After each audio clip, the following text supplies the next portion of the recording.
Ultimate power is ultimately just an illusion of security until it devours those you love most. Victor Hale built a brutal underground empire with only one purpose: to protect his family after the death of his wife. But ironically, it was that very bloody world that led his daughter to her death. What is the bitter truth behind this story? The savior of the mob boss's empire wasn't a cold-blooded mercenary, but Mia, a shy, trembling college student clutching her phone in the pouring rain. Mia's journey is a brilliant essay on the paradox of power. True courage is not born from guns, but rather germinates from extreme fear. So get this.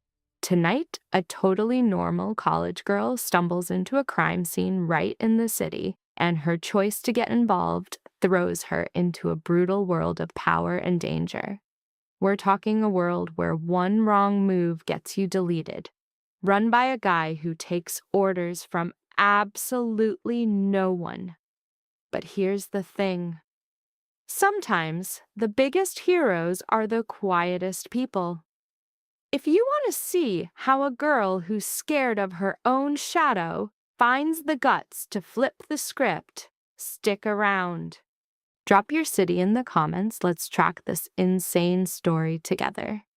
That Thursday, the rain was coming down in sheets, basically painting the city's neon lights all over the wet streets. Mia Harper was walking with her head down, hugging her backpack like it was body armor. Her shoes were completely soaked, but she didn't slow down. Her steps a frantic beat on the slick ground.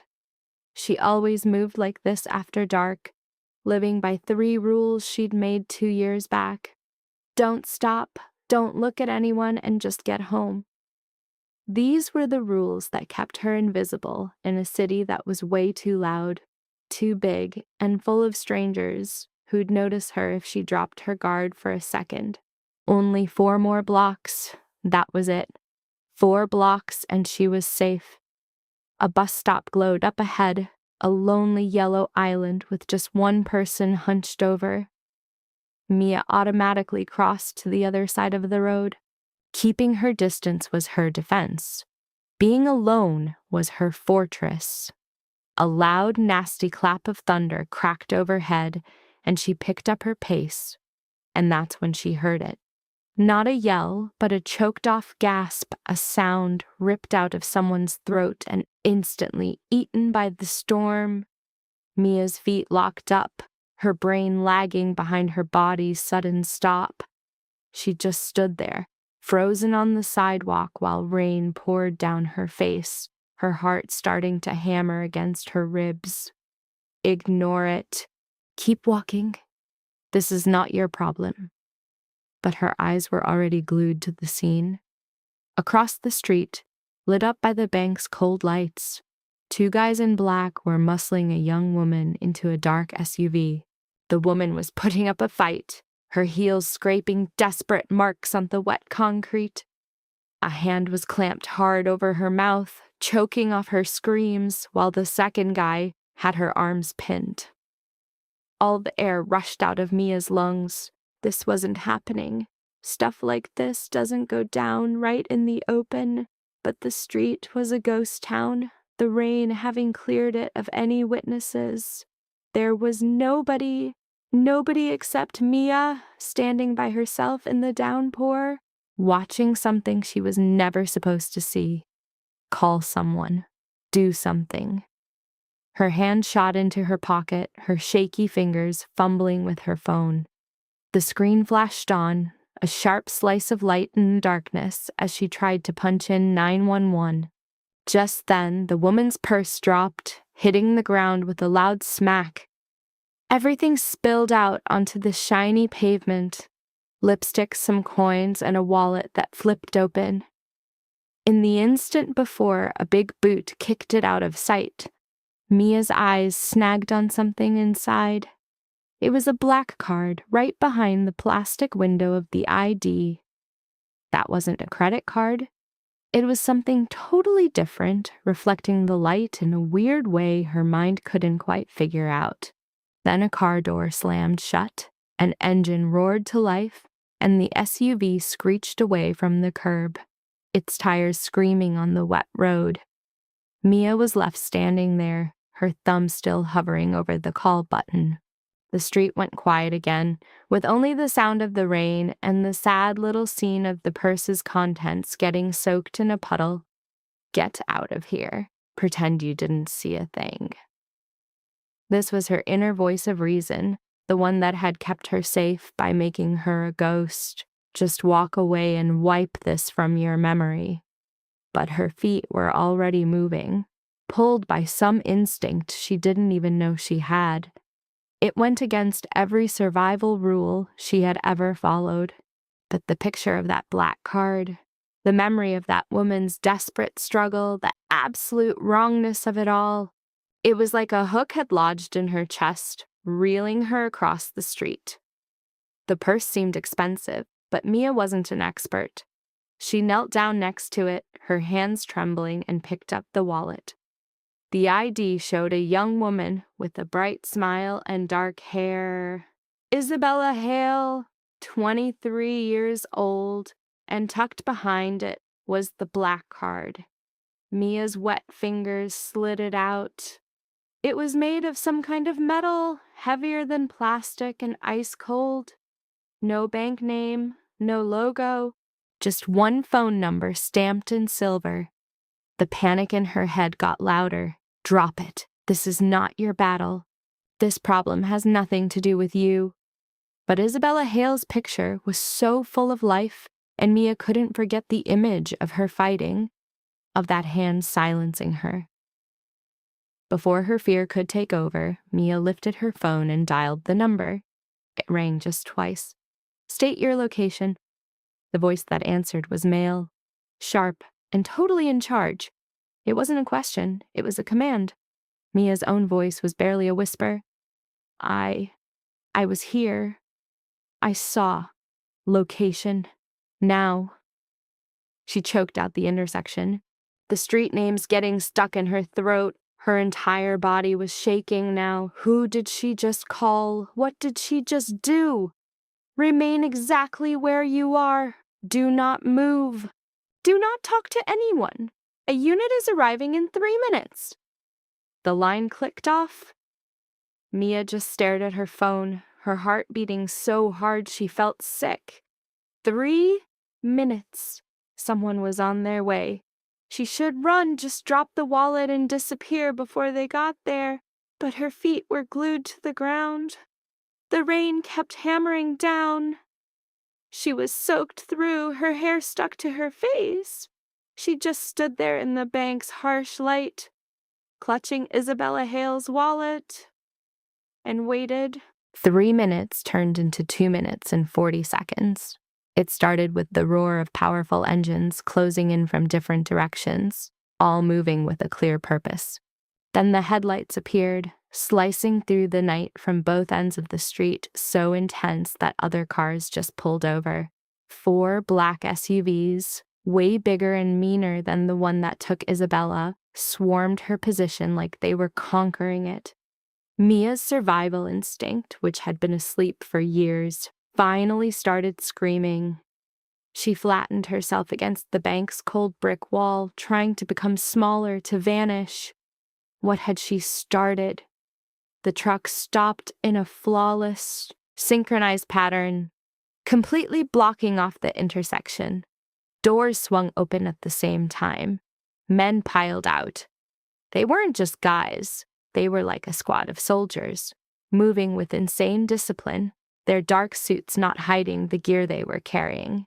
At least 10 of them, maybe more, fanning out to lock down the area.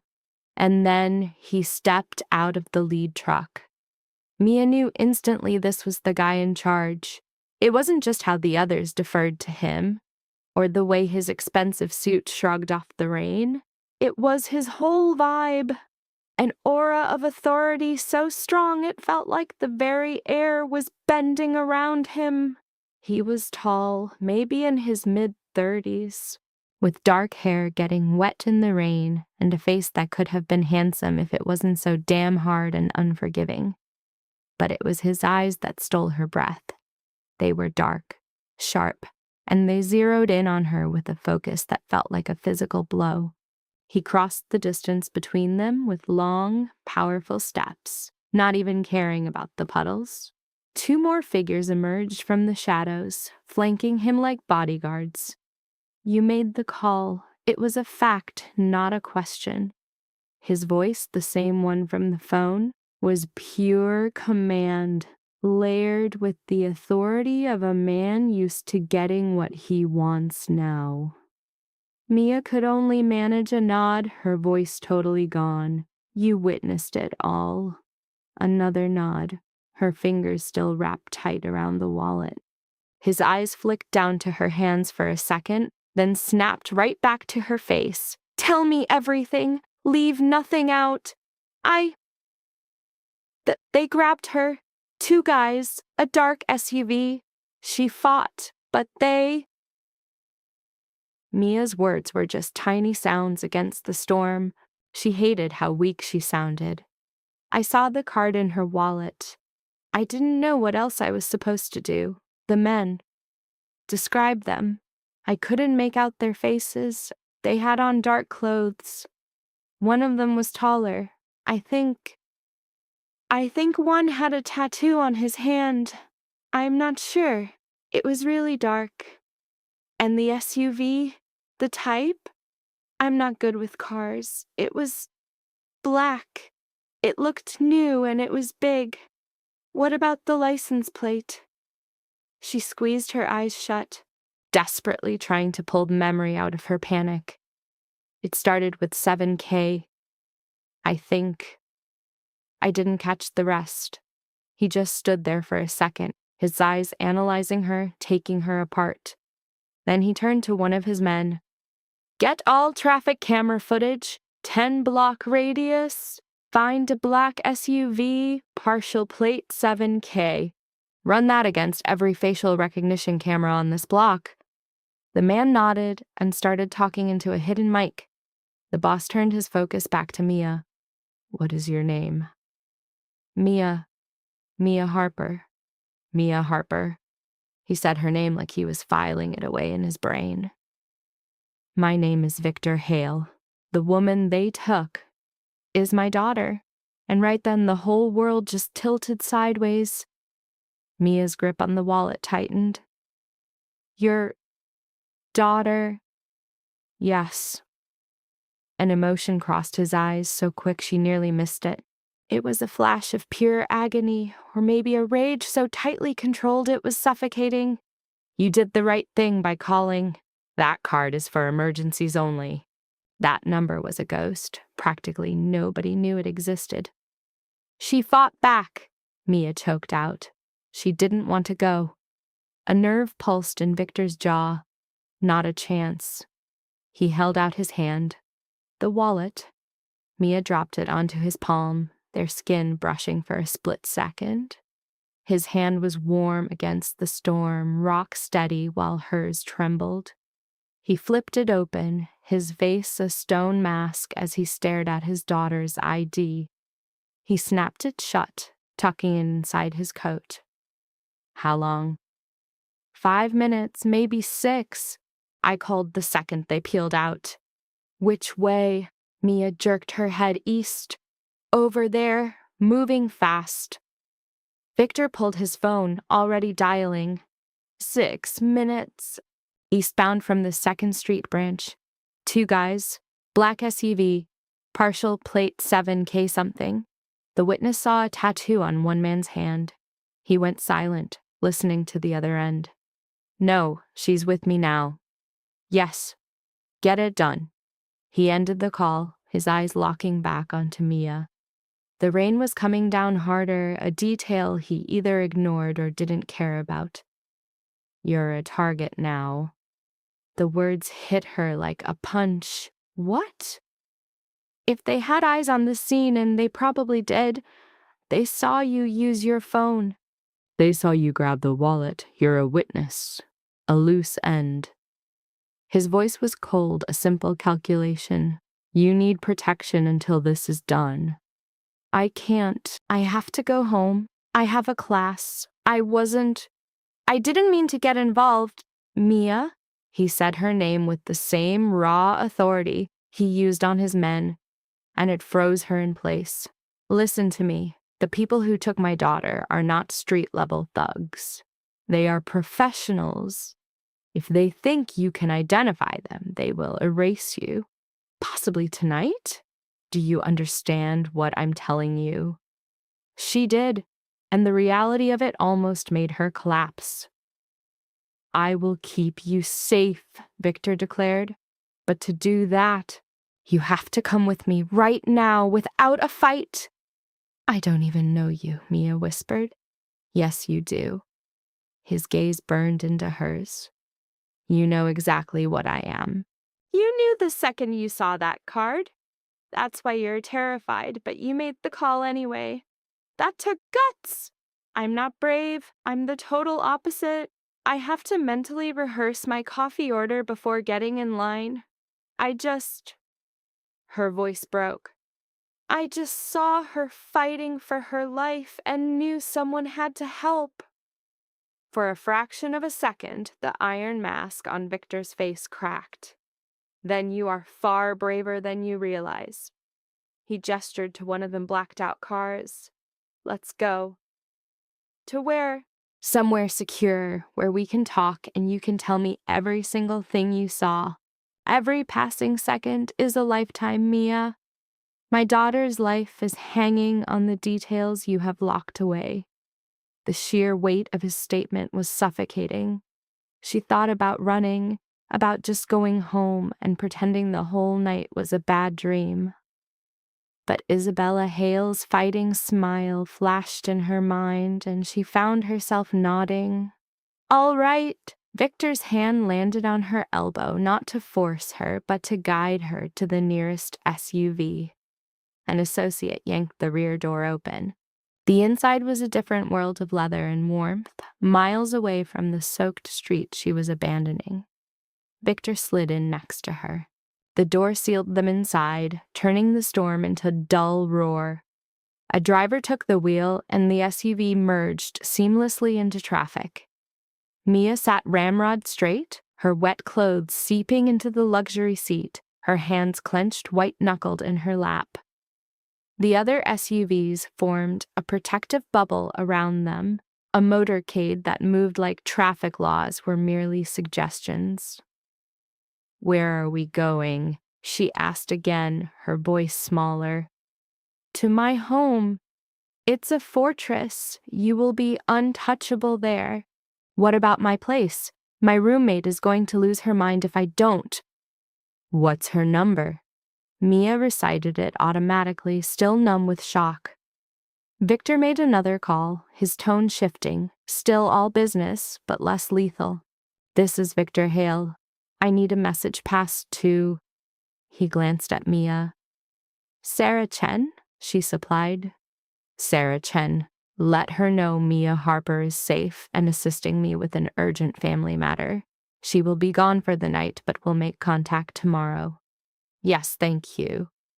He hung up, his eyes back on Mia. Handled. You can't just...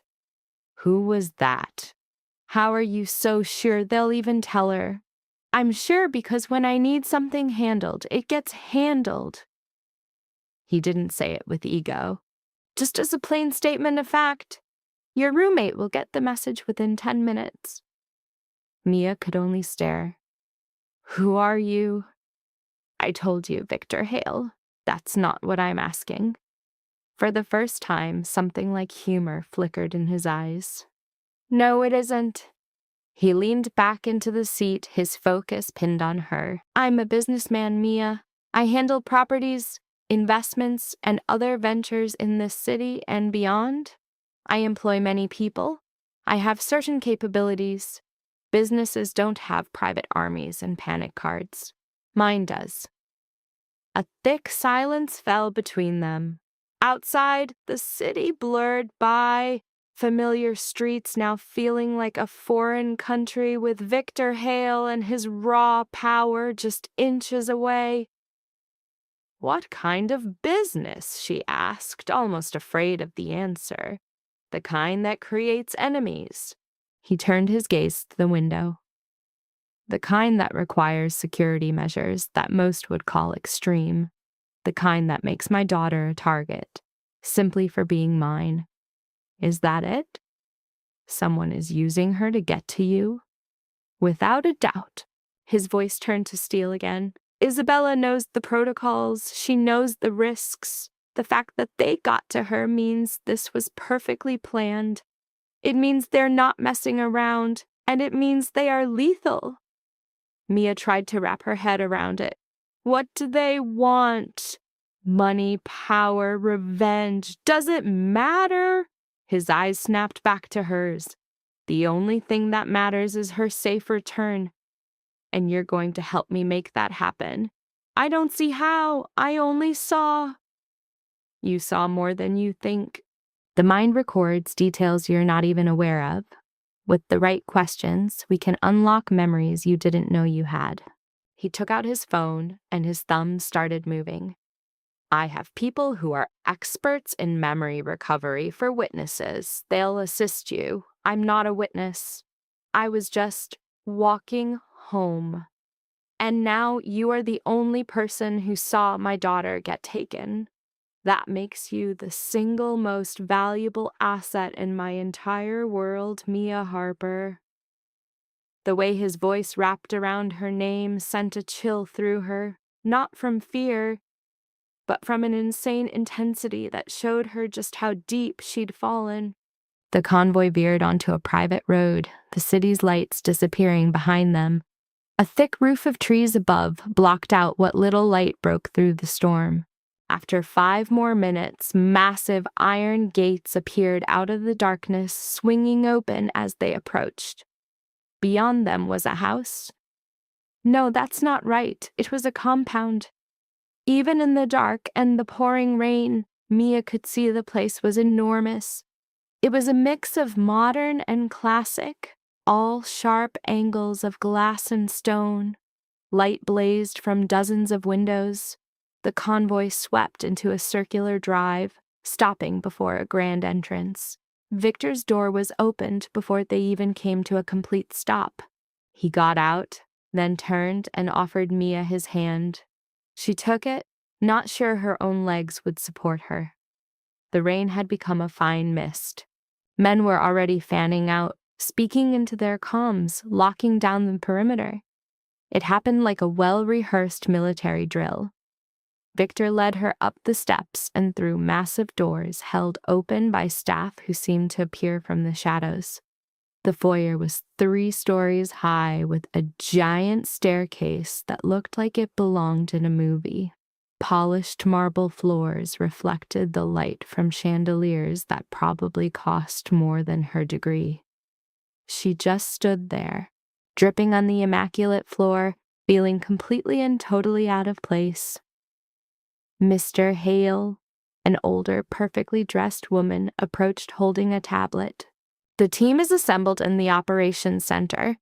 Dr. Reeves is on standby for the interview. I've also prepared a guest suite and a change of clothes. Thank you, Grace. Victor turned to Mia. This is Grace Winters, my household manager. She will take care of you. Grace's eyes scanned Mia, her expression neutral but sharp. Follow me, dear.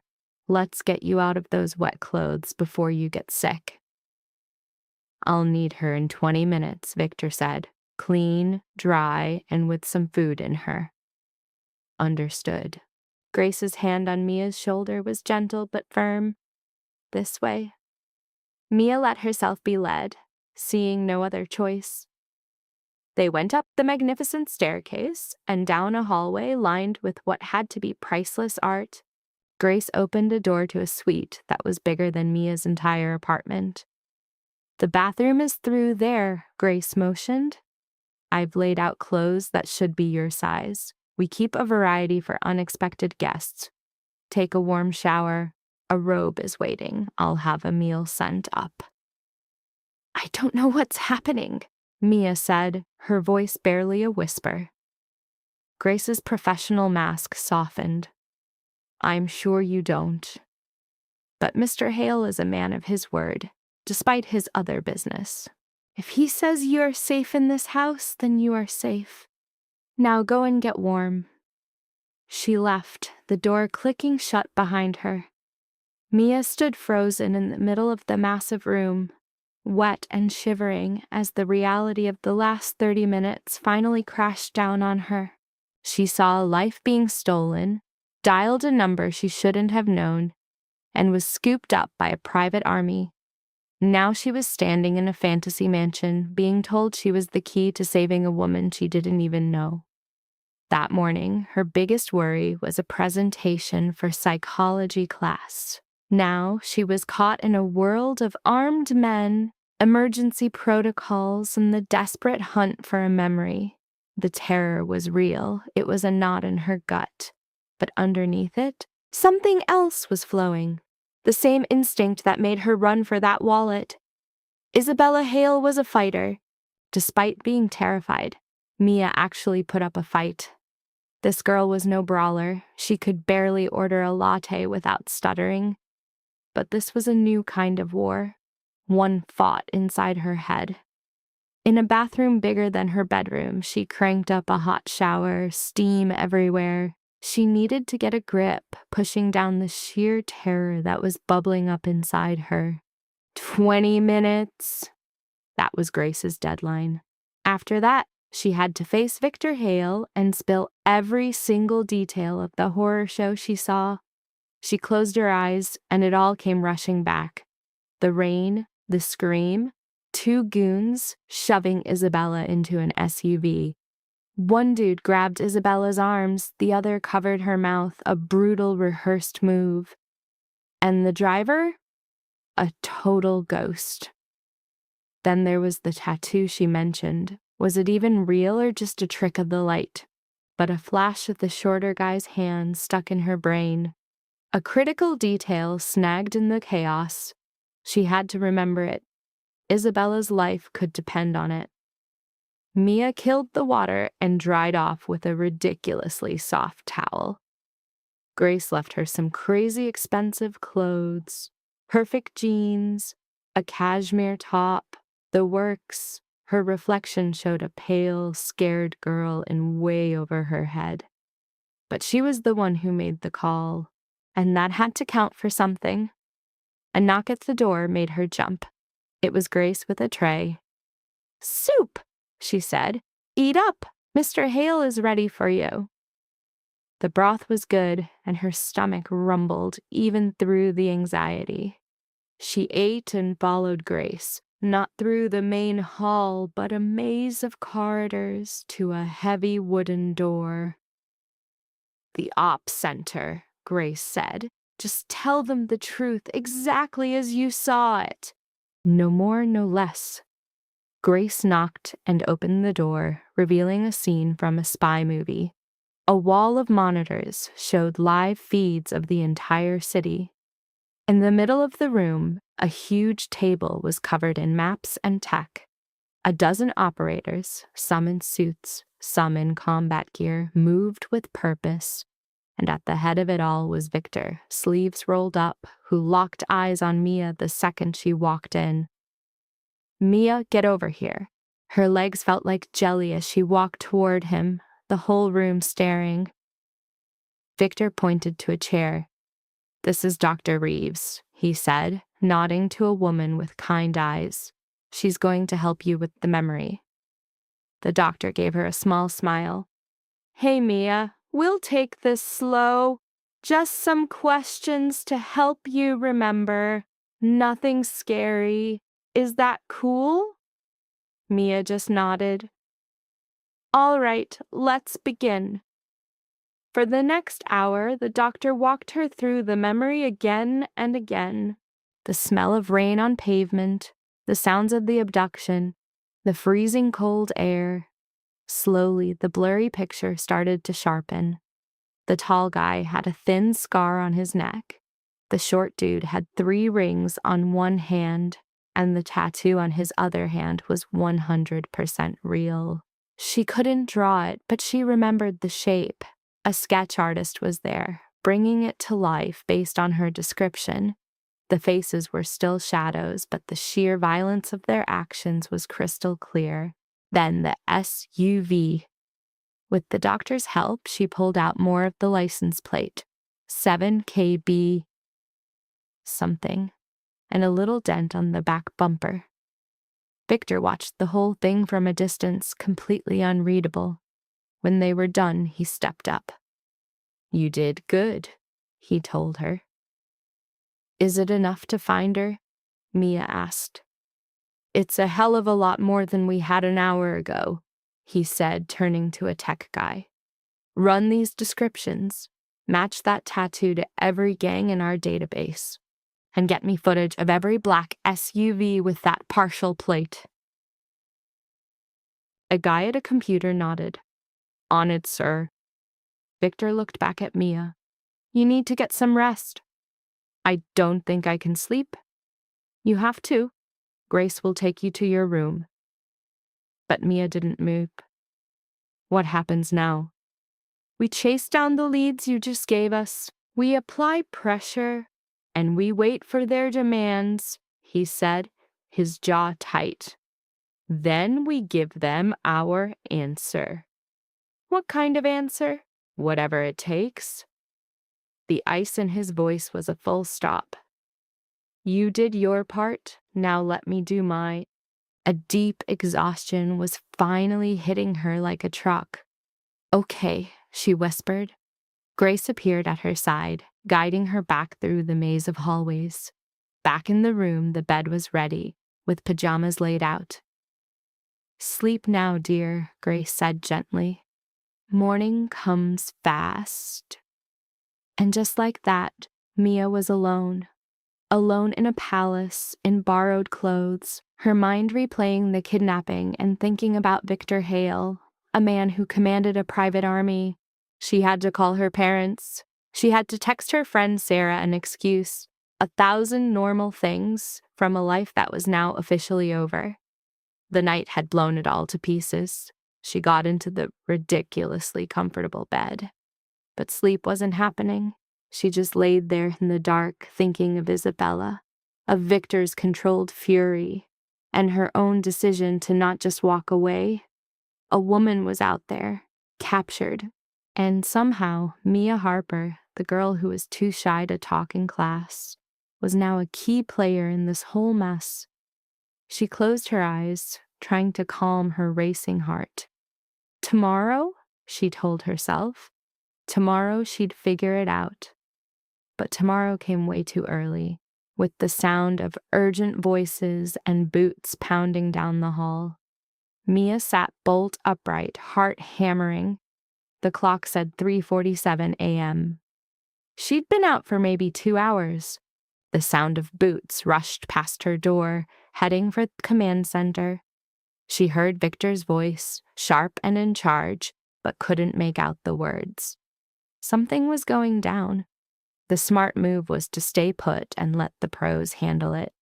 But the image of Isabella's terrified face popped into her head, and next thing she knew, she was out of bed, cracking her door open. The hall was empty, but the voices were coming from the ops center. She crept down the hallway, a total horror movie mistake. But she had to know. The door was open just a crack. Through the gap, she saw Victor, his face lit up by the screens. A soldier was giving a report. "We got a location, warehouse down by the pier. She's inside." "How many?" Victor's voice was dangerously calm. 6 confirmed outside, probably more inside. They're armed and ready for a fight. "Then a fight is what they'll get," Victor said, his hand hitting the table with quiet finality. "Get the team geared up. We move in 1 hour." "Sir, it could be a trap. They might be waiting for us." "I don't care." The sheer rage in Victor's voice hit Mia like a shockwave in the dark hallway. "My daughter's been their prisoner for 7 hours. Every single minute is one more that she's terrified and in danger. We are not waiting for a better opportunity. We are hitting them now. Get the team ready." "Yes, sir." Mia backed away as she heard movement inside, petrified of being caught. She scrambled back to her room, locked the door, her heart pounding like a drum. They knew Isabella's location. They were going to get her. Mia crawled into bed, but sleep was a lost cause. She just laid there in the darkness, listening to the grim sounds of prep work from downstairs. Engines roaring to life, the metallic clang of gear being loaded, the focused chaos of men preparing for a war. Her mind zeroed in on Victor Hale, the guy who preached about measured pressure, now ordering a full-blown assault on a building packed with armed hostiles to get his daughter back. She imagined Isabella, scared and fighting, just like Mia was now, stuck in some dingy room hoping for a miracle. She thought she'd figure out how to help tomorrow. But tomorrow just kicked the door in, announced by engine roars and the cold sound of steel. And Mia was still just a girl who'd seen too much, lying in a stranger's bed, hoping that her one small act was enough. Mia must have passed out at some point because she woke to gray light filtering through the curtains and the smell of coffee. For one confused second, she thought she was back in her college dorm. Then last night's reality slammed back into her, and she shot up in bed, a cold knot of fear tightening in her gut. The mansion was completely silent, which was way creepier after the commotion from earlier. She checked the clock. 8:23 a.m. Were they gone? Were they back? Was Isabella all right? A soft knock on the door made her flinch. "Come in," she croaked out, her voice rough.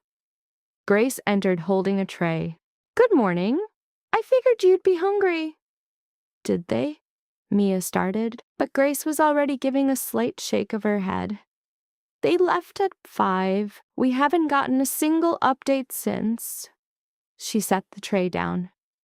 "Mr. Hale's orders are for you to stay in the house. Do not go outside. Keep the curtains mostly closed. Don't open the door for anybody. The security team knows you're here, but we're keeping your presence on the down low." "What for?" Grace's expression was pure professional calm. "Because the guys who snatched Miss Isabella might be tying up loose ends, and you, my dear, are the only witness who can finger them." The smell of coffee was suddenly disgusting. Mia felt her hands start to shake again, just like they did on the street. How long am I stuck here? Until Mr. Hale gives the all clear. Grace headed for the door. "There's a library down the hall if you need something to read. The gym is on the ground floor. You should find a way to stay occupied. The waiting is always the hardest part." She was out the door before Mia could even think of another question. The breakfast looked amazing. Eggs, toast, fruit, yogurt. But Mia's stomach was in knots. The anxiety was making her sick. All she could see were images of Victor's team kicking in a warehouse door, guns up.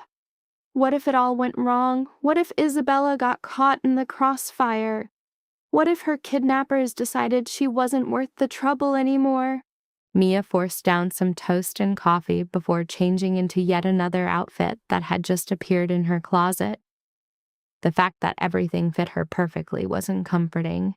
It was seriously unnerving. How did they even get her measurements? How long was Victor planning on keeping her here? She found the library Grace mentioned, a huge 2-level room packed with books that looked like they'd actually been read, not just put on display. Leather chairs sat by giant windows that overlooked gardens she could only peek at through the closed drapes. She tried to read, but the words just swam on the page. By noon, she was pacing. By 2 o'clock, she was fighting the urge to ignore Grace's orders and just walk outside. By 3, she was back at the library, pretending to read the same page she'd been staring at for an hour. That's when the roar of incoming cars shattered the silence. Multiple engines speeding up the driveway, followed by car doors slamming and voices barking orders. Mia dropped the book and shot to the window, pulling the heavy curtain just enough to get a look. The convoy was back, 4 SUVs falling into that same tight formation from last night. Guys were already jumping out, moving with sharp, efficient purpose, and there, being helped out of the second SUV by 2 of Victor's men, was a young woman with dark hair, Isabella. Mia's breath caught in her throat. She was moving. She was alive. The front door flew open downstairs. Mia couldn't see the entrance from her angle, but she could hear everything.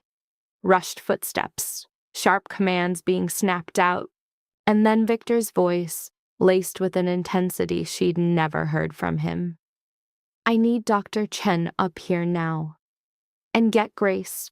I want Isabella in her room with a hot bath ready in 5 minutes. Dad, I'm fine. You are not fine. You're in shock and probably have hypothermia. Don't argue with me." Mia could hear Isabella's laugh, but it sounded weak. "You can't turn off the control, freak, even when you're saving me, especially when I'm saving you." Victor's tone softened just a fraction. "All right, let's get you inside." Mia backed away from the window, totally frozen. Should she go down there? Should she hide? Was she about to interrupt a family moment? The choice was ripped away from her when Grace suddenly appeared in the library doorway. "Miss Isabella has asked to see you." "Me? Why would she want to see me?" "She wants to thank the person who called for help." Grace gestured for Mia to follow her. "Let's go. Her father won't let her stay up for long." They walked down the hall to a different wing of the house. Grace knocked once before opening a door, revealing a bedroom even bigger than Mia's. Isabella was sitting on the edge of a giant bed, buried in blankets, even though the room was super warm. A doctor was checking her blood pressure, while Victor stood nearby, arms crossed, his hawk-like gaze missing absolutely nothing. Isabella looked at Mia as she entered, a tired smile on her face. "You're the one who found my wallet." Mia just nodded, feeling super awkward all over again. Up close, Isabella was gorgeous, even after everything she'd been through. Her dark hair was a total wreck, and you could see bruises forming on her wrists from the restraints, but her eyes were bright and alive. "I am so sorry," Mia blurted out. "I mean, not sorry I called. I'm so happy you're safe. I didn't know what else to do, so I called the number and—" "You're the reason I'm alive," Isabella cut in, her voice quiet but firm. "Goyas him. Those guys were going to ditch me after they got what they wanted from my dad. I'm only here right now because you were brave enough to do something. I wasn't brave. I was terrified. Courage isn't about not being scared." Isabella shot a look at her father. "Isn't that right, Dad?" Victor's face was a stone mask. True courage is not an absence of fear, but the choice to act anyway. His eyes locked onto Mia's. "You proved that last night. Not many people would have done what you did." The doctor stood up from his work. "She's dehydrated and exhausted, but it's nothing that rest and fluids won't fix. The bruises will heal. There are no signs of any serious physical harm. My thanks, Dr. Chen." Victor looked back at his daughter. "You heard the man. Sleep. I'm not 5 years old anymore. No, you're 23, and you just spent a night tied to a chair in a warehouse. So sleep." Isabella sighed, but Mia could see she was completely drained. "Fine. But first I need a word with Mia. Just us." Victor looked like he was about to argue, but something in his daughter's expression made him stop. 5 minutes, then you rest." He nodded at the doctor and Grace, and the 3 of them cleared out, leaving Mia alone with Isabella. For a second, it was totally silent. Then Isabella patted the bed next to her. Please, sit. I don't bite. Mia sat down, keeping a respectful distance. Are you really okay? Depends on how you define okay. Isabella pulled the blanket tighter around herself. Physically, yeah. Mentally, this is gonna take a minute to process, but I'm alive, and 6 hours ago, I wasn't so sure I would be.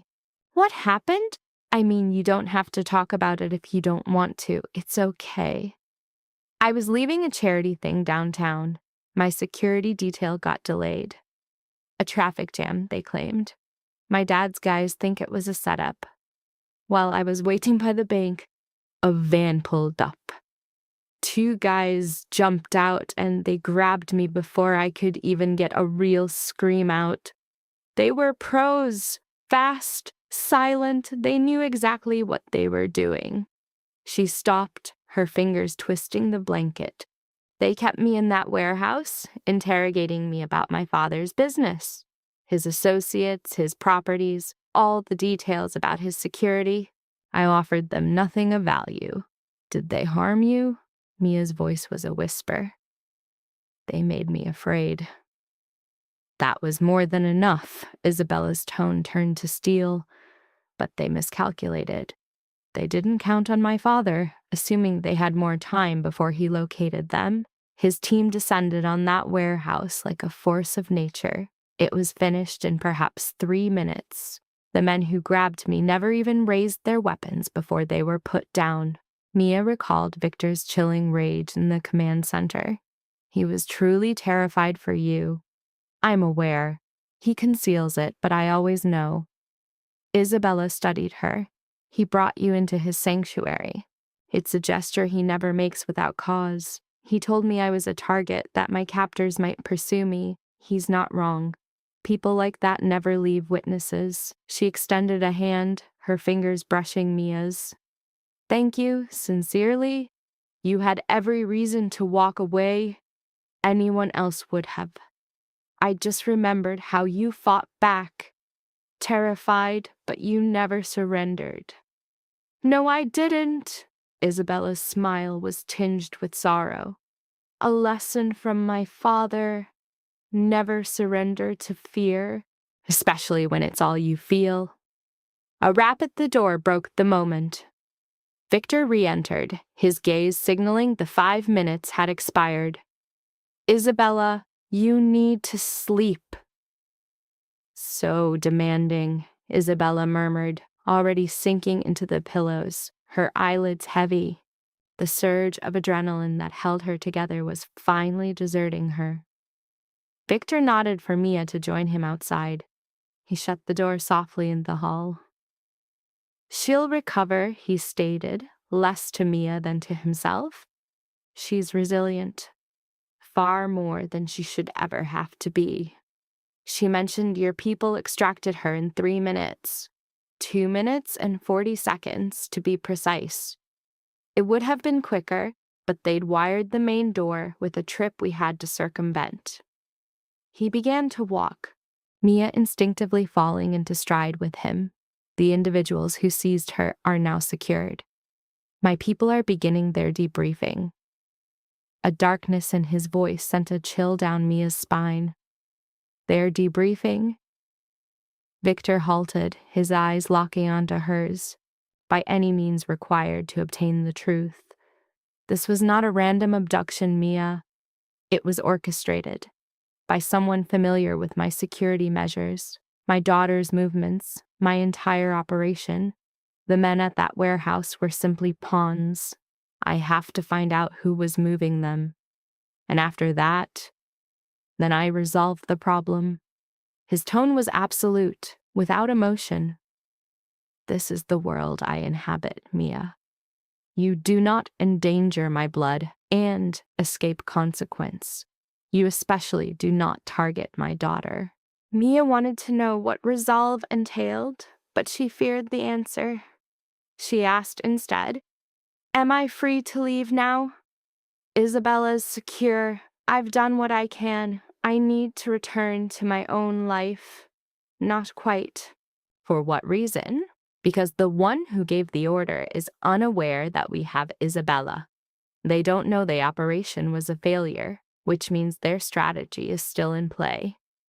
And they consider you a loose thread, one they will likely try to sever. He continued walking toward the command center. You will remain here until I have confirmed the threat is gone. How much time will that require? Whatever time is necessary. They arrived at the operations room. The screen still flickered with surveillance, but now they featured the faces of two men, captured from every conceivable angle. Their likenesses were being processed by recognition algorithms, checked against every known criminal file. An operative glanced up. We have confirmations. Marcus Chen and David Russo both have histories: assault, armed robbery, muscle for hire. Chen has the dragon tattoo you saw, Ms. Harper. It links him to the Triad's business in Chinatown. Victor approached the monitor, his eyes dissecting their features. Who employed them? We're still pursuing that. They're staying silent. Compel them to speak. Victor's command was like a shard of ice. I need the names. I need the one who gave us a command, who supplied the intel, who knew my daughter's exact location and time. And I expect it before nightfall. Understood, sir. Mia lingered at the entrance, a witness to this grim theater, feeling herself pulled into a world far darker than she ever knew existed. He wasn't merely a wealthy man worried about safety. He was something else entirely, something that thrived in the dark and found answers in ways she refused to contemplate. Victor must have felt her unease as he turned toward her. You need to eat. Grace is bringing a meal to your room. I have no appetite. Eat regardless. You will need your energy. For what? He paused, a flicker of something unreadable in his eyes. We may require more information, other details you recall. The men who captured Isabella had support. There is a larger network involved, and your memories of them could help us pinpoint other members. I've told you all I can remember. I'm aware, but memory can be deceptive. A detail might surface, a forgotten fact, a face you saw just before it all happened. Something that appeared mundane then, but could be critical now. Mia hugged herself tightly. You want me to remain here, for who knows how long, in a fortress with armed men, while you extract information from criminals and hunt your daughter's enemies. Do you realize the insanity of that? To a person like me, a person like you, a normal person, one who attends lectures and stresses over exams, someone who has never been touched by this kind of violence or danger. She motioned toward the operations room, to the monitors filled with live feeds and criminal records. This is not my life, Mr. Hale. I have no place here. And yet, you are here. His voice was softer now. You made a decision last night. You could have ignored it. You didn't. That decision pulled you into this, whether you accept it or not. I was only trying to do the right thing, and you did. You saved my daughter. But that act set things in motion. The people behind this know that someone made that call. They know there was a witness to the abduction. They may not have your name at this moment, but they will find it. These groups have reach. They will review surveillance footage, trace phone signals, pay off the necessary officials. It is only a question of time. He moved closer, his gaze intense. I am not confining you as a punishment, Mia. I am confining you to ensure you survive. The gravity of his words descended on her. She pictured her small apartment, her life of classes and routine, a safe, ordinary world that now felt impossibly distant. How can I believe you? She asked, her voice low. How can I be sure you're not just keeping me here for your own purposes? You can't. Victor's frankness was disarming. You alone must decide if I am worthy of your trust. But consider this. If my goal was to hold you captive, would I be offering an explanation? Would my staff be treating you as a guest rather than a prisoner? Would you be allowed to move about the house without restriction? He was right. Mia despised that he was right. I have to phone my parents, she stated. They'll be frantic. Their number. She provided it, and he placed the call immediately on speaker. Her mother picked up on the third ring. Hello? Mrs. Harper, my name is Victor Hale. Your daughter, Mia, is currently with me. A beat of silence. I'm sorry, who is this? Victor Hale. Last night, Mia was witness to a serious event and provided my family with critical help. She is perfectly safe, but for her protection, she must remain with us for a few more days until this matter is concluded. What matter? What sort of event? Let me speak to Mia this instant. Victor passed the phone to Mia. Her hands trembled as she accepted it. Mom, Mia, honey, what is happening? Who is that man? Are you all right? I'm all right. I saw an incident, someone being taken, and I reported it. Mister? Hale's daughter was the one involved, and he believes I could be a target for those responsible, so I'm staying with him where it's protected. The half-truth slid out with surprising ease. A target? Mia, what is this about? You need to come home now. I can't, not right now. It's difficult to explain. Then we are driving there. No. The word was sharper than Mia intended. Her parents arriving at Victor Hale's estate, with its armed patrols and cameras, was unthinkable. Please, Mom, I promise I'm okay. I'm being looked after. I just need a couple of days to sort this out, and then I'll tell you everything. Her mother was silent for a heavy moment. Then, with doubt in her voice, Are you absolutely certain you're not in trouble? I'm certain. Call me twice a day, morning and evening, and if anything feels the slightest bit wrong, you get out of there. You hear me? I hear you. I love you, honey. I love you too, Mom. She returned the phone to Victor, who disconnected the call. He regarded her with an expression that looked like respect. You handled that well. I was dishonest with my mother. You shielded her from anxiety. There is a distinction. He returned the phone to his pocket. Go and eat. Get some rest. We'll need to review everything again tomorrow with a clear head. Mia wanted to protest, but the weight of the day was pulling her down.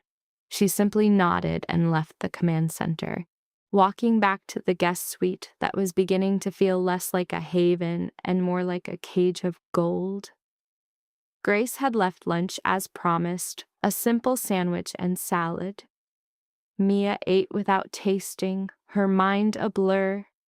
Then she lay on the bed, staring upward, trying to make sense of the past 24 hours. So our girl Mia saw someone get snatched, made one phone call to a ghost, and got sucked into the world of a man who commands armies and crushes criminals. She even met his daughter, a girl wearing her trauma like armor Mia couldn't comprehend. Now she's a protected hostage, stuck in a fancy cage while Victor Hale hunts the monsters who came for his family. He wasn't kidding when he said her choice had consequences. She chose to act, but never understood the price, getting ripped from her quiet life and thrown headfirst into a hurricane of danger. A piece of her was screaming for the life she lost, wishing she'd never laid eyes on that wallet or dialed that number. She'd be back in her apartment, worrying about normal stuff like homework and rent. But some new, hardcore part of her felt a dark sense of victory. Because of her, Isabella was breathing. A young woman was safe with her dad, all because Mia was brave for 60 seconds. Maybe that one moment was worth a few more days of abject terror. Sleep must have finally hit, because she woke up in total darkness to the sound of angry voices booming from downstairs. Mia shot straight up, her heart hammering against her ribs as she strained to listen. The fight was escalating downstairs. One voice was definitely Victor's, sharp with cold-blooded rage. She knew it was wrong to eavesdrop, to pry. She was supposed to be a ghost in his fortress, but her feet had a mind of their own, carrying her down the hall and toward the stairs. The noise was coming from his study, a room she'd only ever glimpsed. Through the half-open door, a sliver of light sliced through the dark. I couldn't care less about the politics, Marcus. Someone in my circle handed them the intel. Someone I trusted. Victor's voice was a low, deadly growl. I want their name. We're on it, a new voice answered, but this needs a soft touch. We are out of time for soft touches. The snake who betrayed me is still in the game, with keys to my operations, my family, my entire security grid. Every second they're free, they can cause more chaos. What's the directive? Vet everyone, and I mean every single person. Their finances, their comms, their recent calls. This was a paid hit. Somebody wanted my daughter broken. I want them dug up. Mia pressed herself against the cold wall, her pulse pounding in her ears. A traitor inside his own walls. The one he trusted had led the predators right to Isabella, knowing the exact moment she'd be defenseless. And the girl? The unfamiliar voice asked. The witness. How long is she staying with you? For as long as it takes. She's a civilian, Victor, a loose end who's seen too much. If the wrong crew gets to her, they won't. How can you be so sure?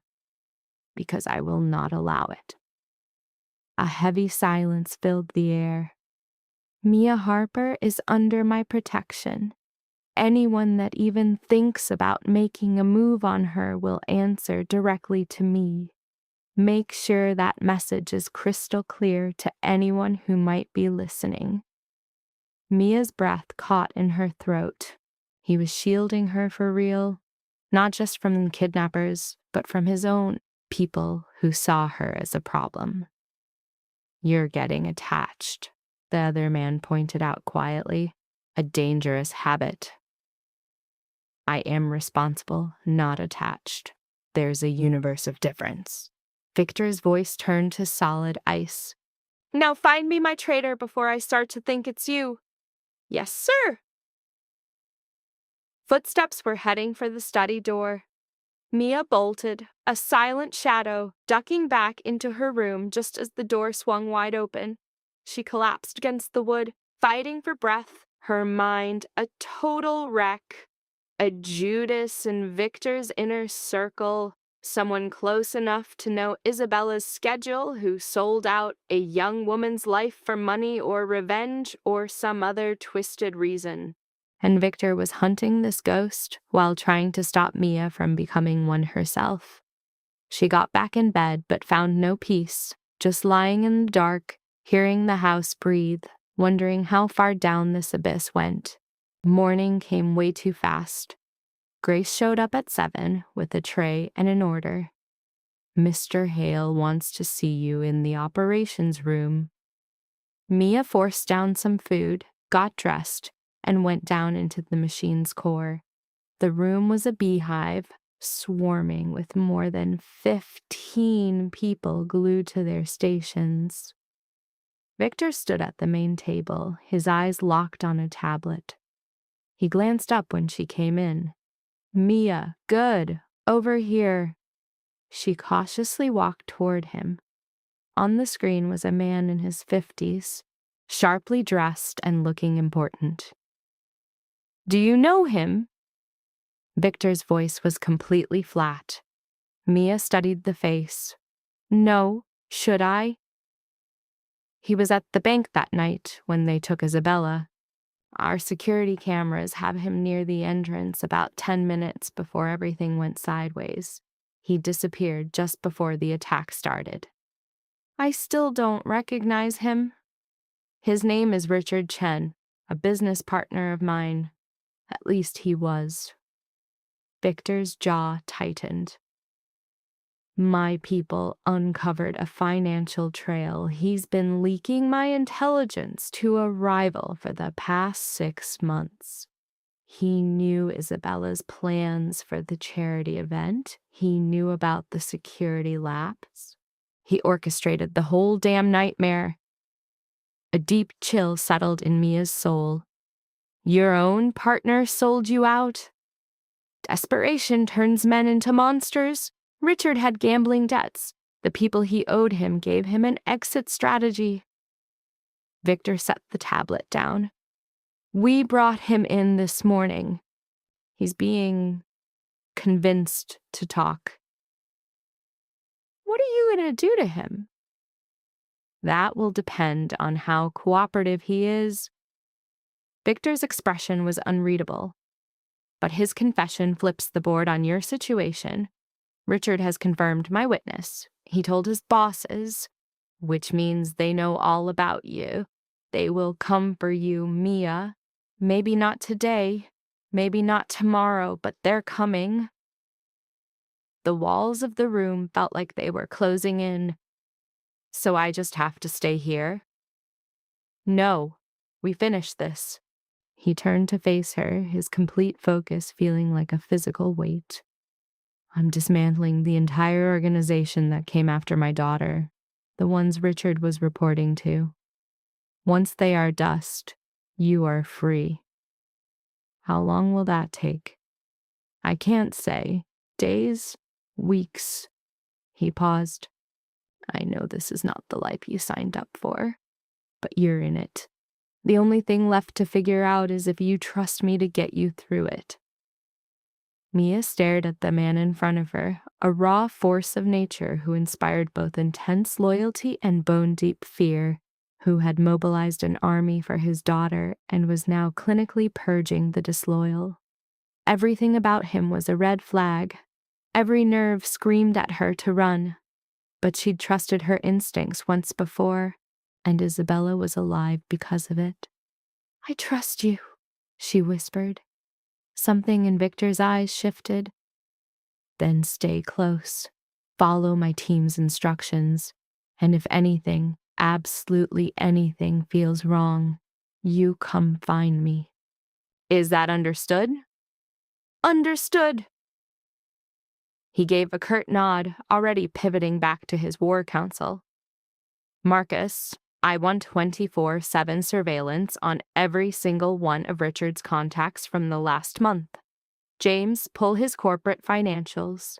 Sarah, I want his communications cracked wide open, emails, texts, the works. He told someone what he knew.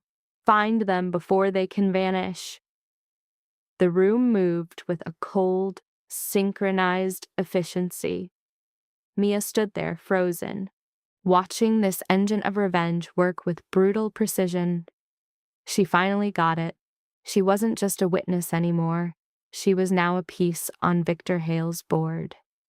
And the game had already started. The next 3 days were a disorienting mess, a rhythm Mia could never quite catch. She'd wake up, eat whatever breakfast Grace brought, and then burn hours in the operations room while Victor's crew hunted ghosts. She'd get asked the same questions over and over, digging through her memory for any tiny new detail. She would eat lunch, watch endless camera feeds, have dinner, and then lie awake while the entire house vibrated with a sleepless, predatory energy. Isabella, on the other hand, was healing at a mind-blowing speed. By the 3rd day, she was on her feet, restless, blowing off her father's orders to stay put. Mia found her that Wednesday afternoon in the library, swallowed by a leather chair, a book lying ignored in her lap. Can I join you? Mia asked from the doorway. Isabella looked up, offering a small, fragile smile. "Please, I'm going out of my mind in here alone." Mia sank into the chair across from her. A quiet beat passed between them before Isabella set her book aside. "My father is being totally impossible," she admitted. "He won't let me leave the house. He barely lets me out of his line of sight. I get that he's worried, but this feels like a prison. At least it's a safe one." "Safe feels an awful lot like being suffocated," Isabella shot back, hugging her knees. "How are you dealing with all this? It has to be a total nightmare for you." "I'm fine. It's just insane. My entire life is on pause because I picked up a wallet." "You did so much more than that," Isabella said gently. "You gave my father a single thread to pull on in the darkness. You gave him a target." Her voice got lower. "You have no idea what he's like when he's helpless. I do. I've seen it twice. The first time was when my mother died, and then again 2 nights ago when he thought he was about to lose me. It is a terrifying thing to see." Mia hadn't known Victor's wife was gone. Nobody ever mentioned her. "I'm so sorry about your mom. It was 8 years ago. Cancer." Isabella's eyes drifted to a place far away. "After she passed, Dad basically buried himself in work, building his empire, chasing power. I think he believed that if he became powerful enough, untouchable enough, he could stop anything bad from ever happening again. He was wrong. Dude seems like he's made of stone." "Oh, for sure, but being tough doesn't make the pain go away. Or the fear." Isabella gives Mia a knowing look. "He's got a thing for you, you know. It's written all over his face." Mia's cheeks flush. "I barely know the guy." "He saw you stand tall when it mattered. That's everything to him. Dad doesn't trust easy, but when he does, it's for life." She paused. "Just watch your step. His world will eat you alive if you're not made of the same stuff." "Yeah, I'm catching on." Suddenly, the door flies open and Victor storms in, his face all business. "Isabella, Doc Chen wants your vitals. Mia with me to the ops room. Now." Isabella huffs but gets to her feet. "See? Total rock." But Victor's not even looking at her. His eyes are locked on Mia. "Let's go." Mia follows him down the hall, her stomach twisting into a knot. His tone meant bad news. The ops room was buzzing with action, with the big screen showing off some building layouts. "What's happening?" Mia demanded. Marcus, who was obviously Victor's number 2, pointed at the display. "We backtraced Richard Chen's calls to a Vincent Zhao. Guy runs an import-export gig as a front for some nasty business. Guns, drugs, people. For years, that clown has been trying to move in on my turf, and Richard just handed him the keys to the kingdom," Victor said, his voice ice cold. "He figured by snatching Isabella, he could back me into a corner, make me trade assets to get her back. But you got her before he could even make the call," Mia figured out. "Exactly. Which puts Vincent in a seriously bad position. He showed his whole hand for nothing, and now he knows payback is coming." Victor crossed his arms. The real question is what he does next. Does he bail, or does he go all in to finish what he started? Marcus brought up a new picture. It was a guy in his 40s in a pricey suit with eyes like a shark. "This is Vincent Zhao. Intel says he's on the move. His crews are shifting gear to a warehouse across town. We don't know why yet." Mia stared at the photo. Vincent Zhao didn't look like some street thug. He looked like a corporate shark you'd see in a boardroom. But those eyes, totally dead inside. What kind of gear? Victor asked. Electronics, comms equipment. He could be setting up a new HQ or prepping for a counterattack. Marcus paused. There's more. We've been listening in. Vincent knows about the witness. He knows someone saw his guys grab Isabella. He's putting out a bounty for that person's name. The room went dead silent. Mia felt like every single person was staring straight at her. How much? Victor asked, his voice rock steady. 50,000 for a name. 100,000 for a location. Mia's legs went weak. She grabbed the table to keep from falling. That's a life-changing amount of money. It is, Victor confirmed, which is why you are not leaving this compound. No exceptions. Marcus, double the guards on the perimeter. I want eyes on everything. If a stranger gets within a mile, I want to know about it.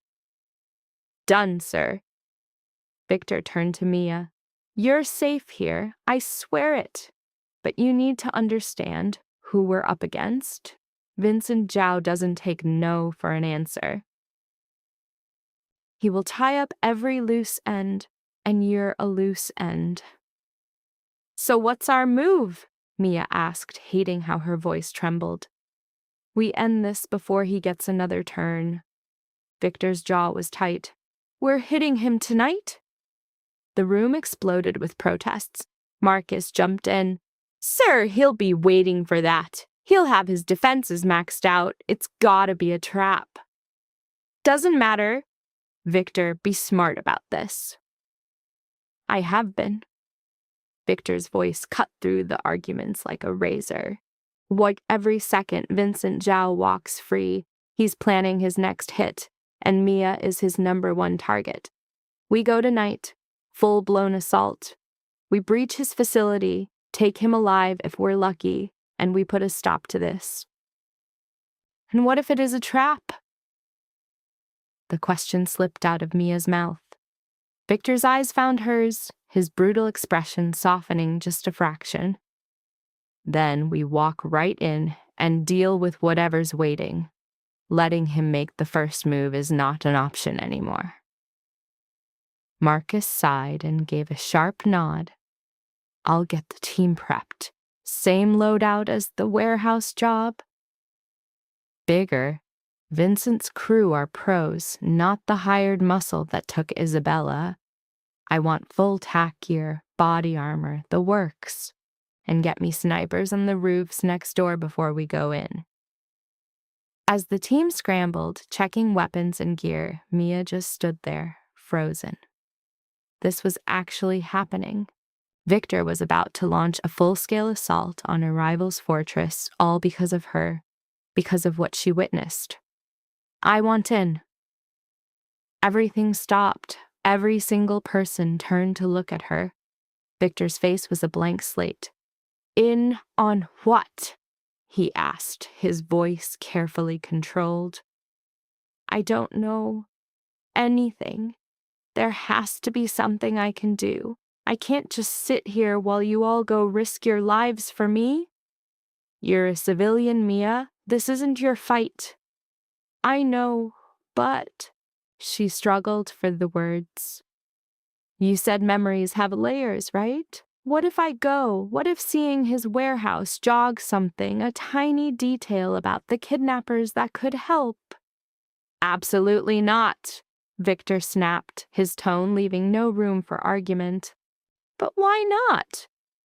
Because throwing you into the line of fire completely defeats the purpose of this whole mission, which is to keep you safe.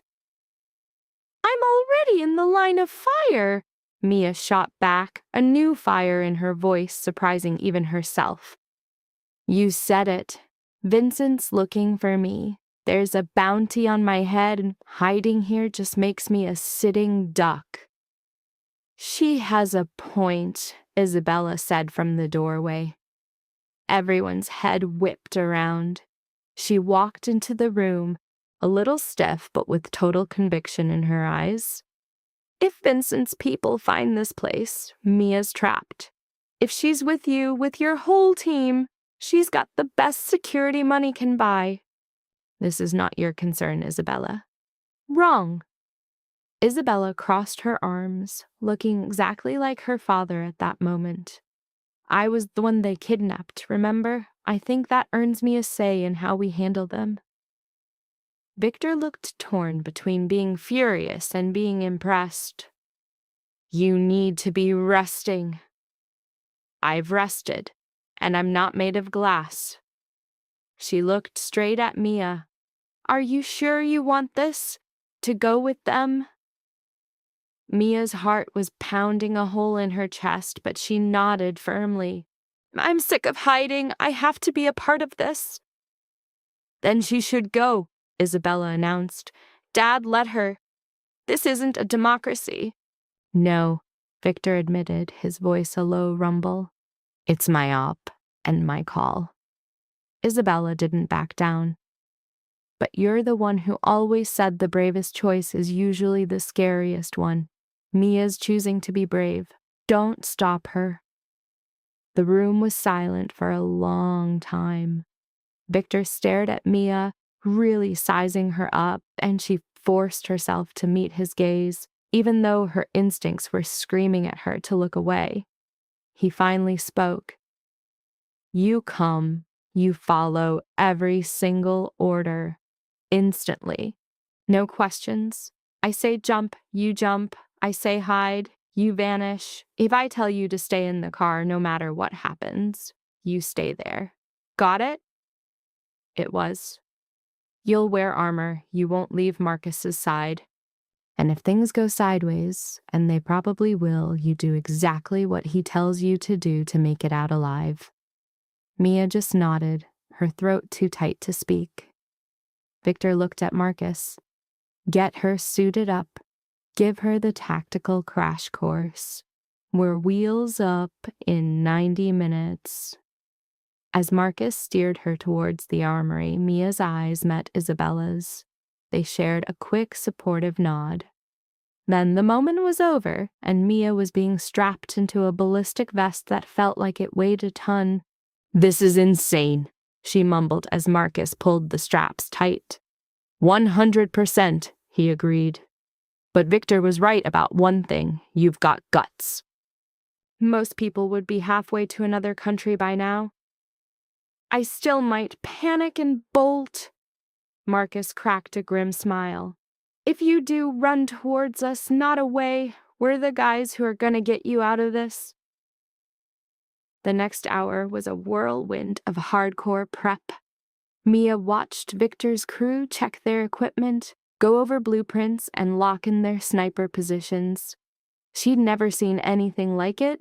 They operated like a top-tier special forces unit that answered only to Victor, and Victor himself had totally transformed. The classy businessman was gone, replaced by a soldier in full tactical gear, a pistol strapped to his thigh and an earpiece connecting him to his team. He radiated a kind of danger that literally stole the air from Mia's lungs. 5 minutes, he called out. Last check. His team piled into their assigned trucks. Mia got into the second SUV with Marcus and 3 other guys whose faces were already a blur. Her hands were shaking so bad she had to sit on them. Marcus saw. First time heading into the storm. Is it that obvious? You're holding it together. Just stick close, stay quiet, and do what we tell you. We'll handle the heavy lifting. The convoy rolled out of the compound, a perfect example of deadly efficiency. 4 vehicles tore through the city with that same aggressive confidence. But this time, Mia knew where they were really going. They weren't just driving. They were going to war. So get this, Vincent Zhao's headquarters was a busted concrete fortress in some industrial dead zone by the docks. As they rolled up, Victor's voice buzzed over the radio. Overwatch, you in place? Locked in. We've got eyes on every door. The area's sterile. Solid copy. Team 1, you take the south. Team 2, the north. Team 3, you're with me on the main entrance. And listen up. Vincent gets taken alive. Everyone else, they're a liability. Mia's gut twisted. A liability. He said it like he was talking about office supplies, not actual people. The whole convoy stopped 2 blocks out from the target. The squad deployed with a freaky, coordinated silence. Mia stuck to Marcus's side as they snaked through alleys, closing in on the north side of the compound. The building was 3 stories of pure concrete and steel, basically windowless, with floodlights scanning the perimeter. Mia clocked at least 2 armed lookouts at the front door. Overwatch, gimme a head count.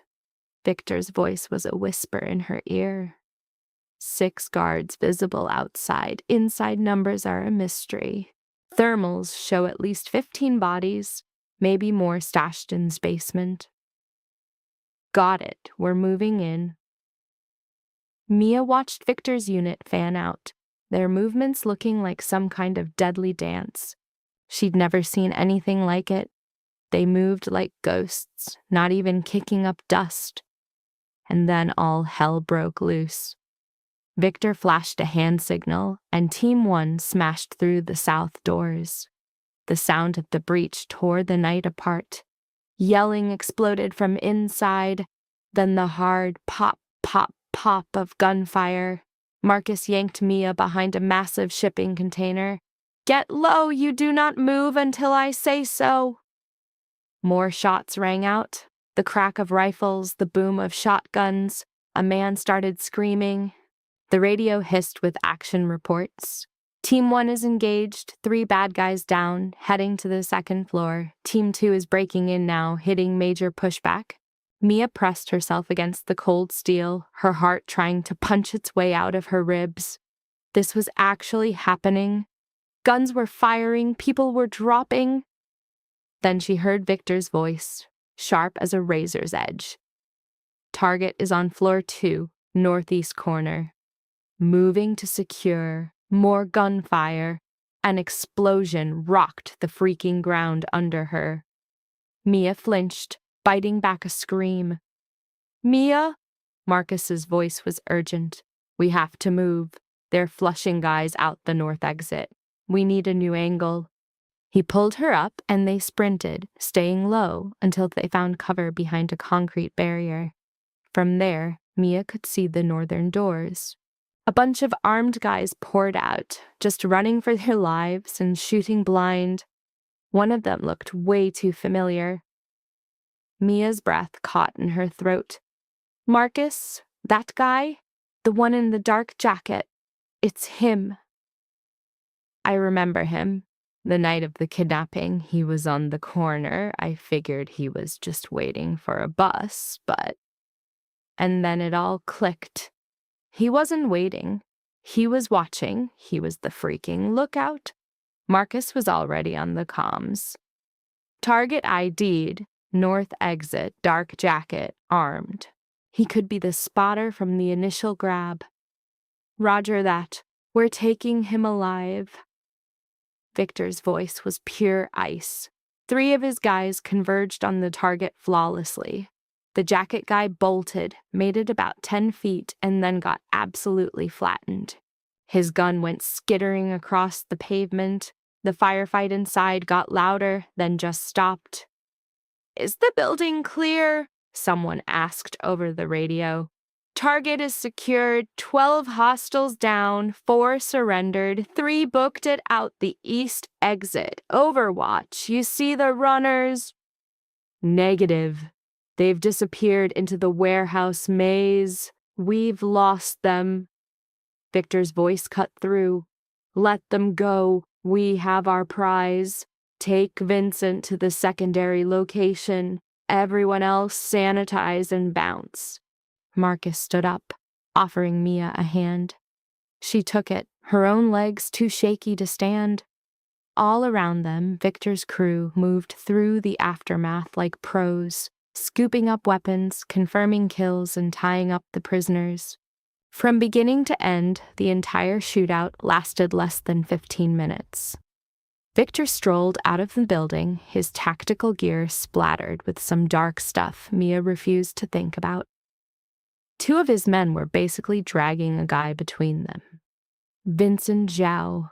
His fancy suit was ripped to shreds, his face was a bloody mess, and his hands were zip-tied behind him. Victor's eyes found Mia and he walked over. "You okay?" She could only nod, her voice gone. "Good. You did well." The identification was critical. He turned to Marcus. "Get her back to the state. I'll handle Vincent." "Wait." Mia managed to get out. "What are you going to do to him?" Victor's face was unreadable. "I'm going to ask him a few questions. He's going to give me the answers.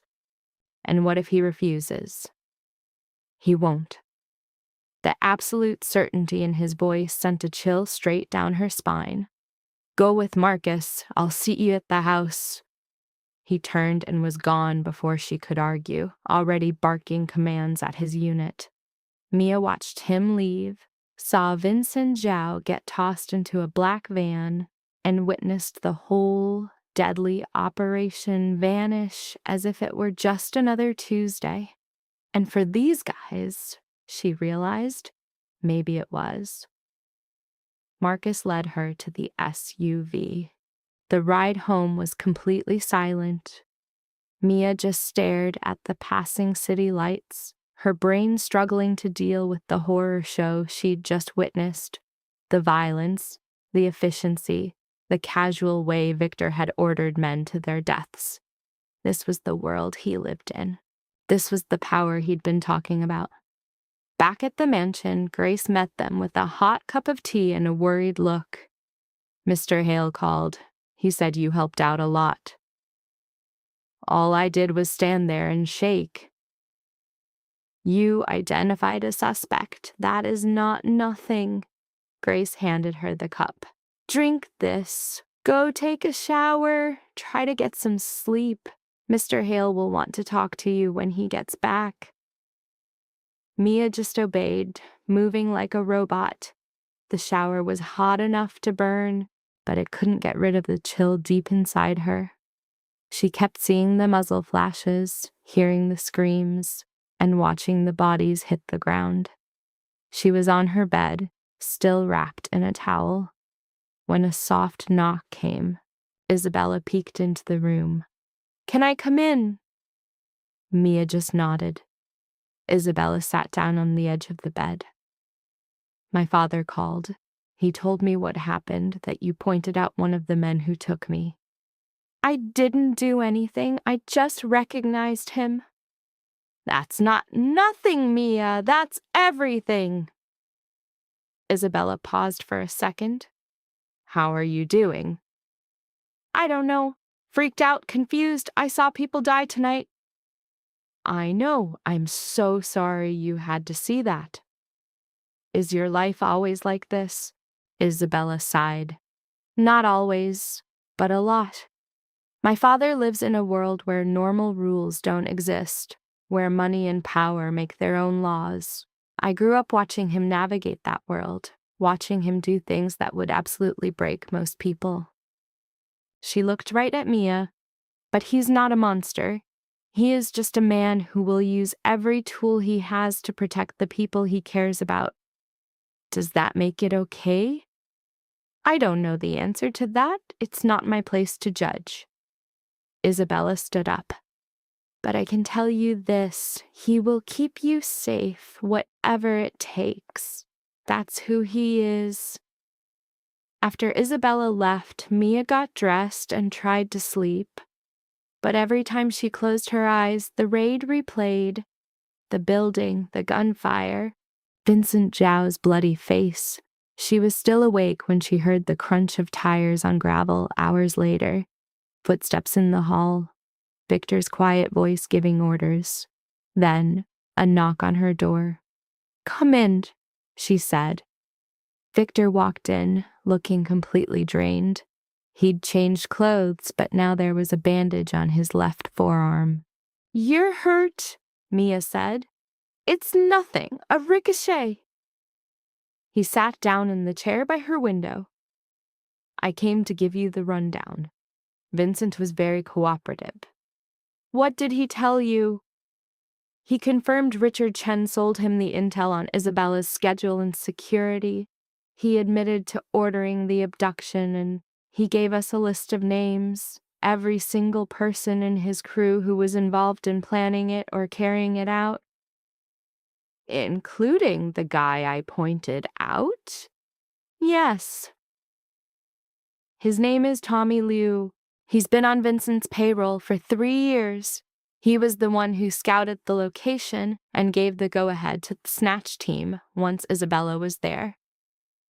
Victor's expression turned to stone. He was also assigned to watch you. The blood in Mia's veins turned to ice. What? Vincent ordered him to track you after the first attempt failed.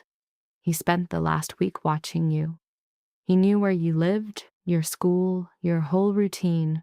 The plan was to kidnap you tonight while we were busy at Vincent's compound. But you stopped that from happening. We stopped him.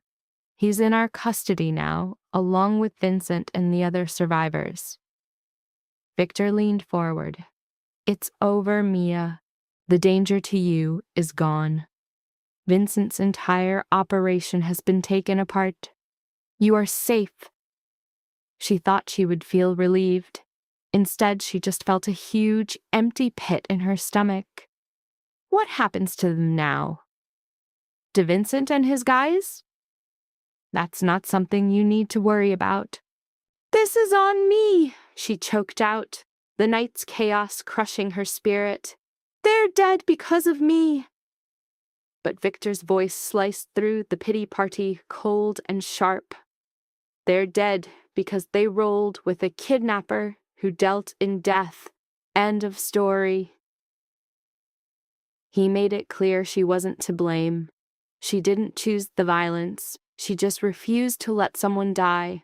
A big difference. Or was it? She hugged herself, whispering, the guilt's still here. A medal you didn't earn, he shot back. Getting up? Get some rest. Tomorrow we plan your exit back to the real world. You deserve the peace.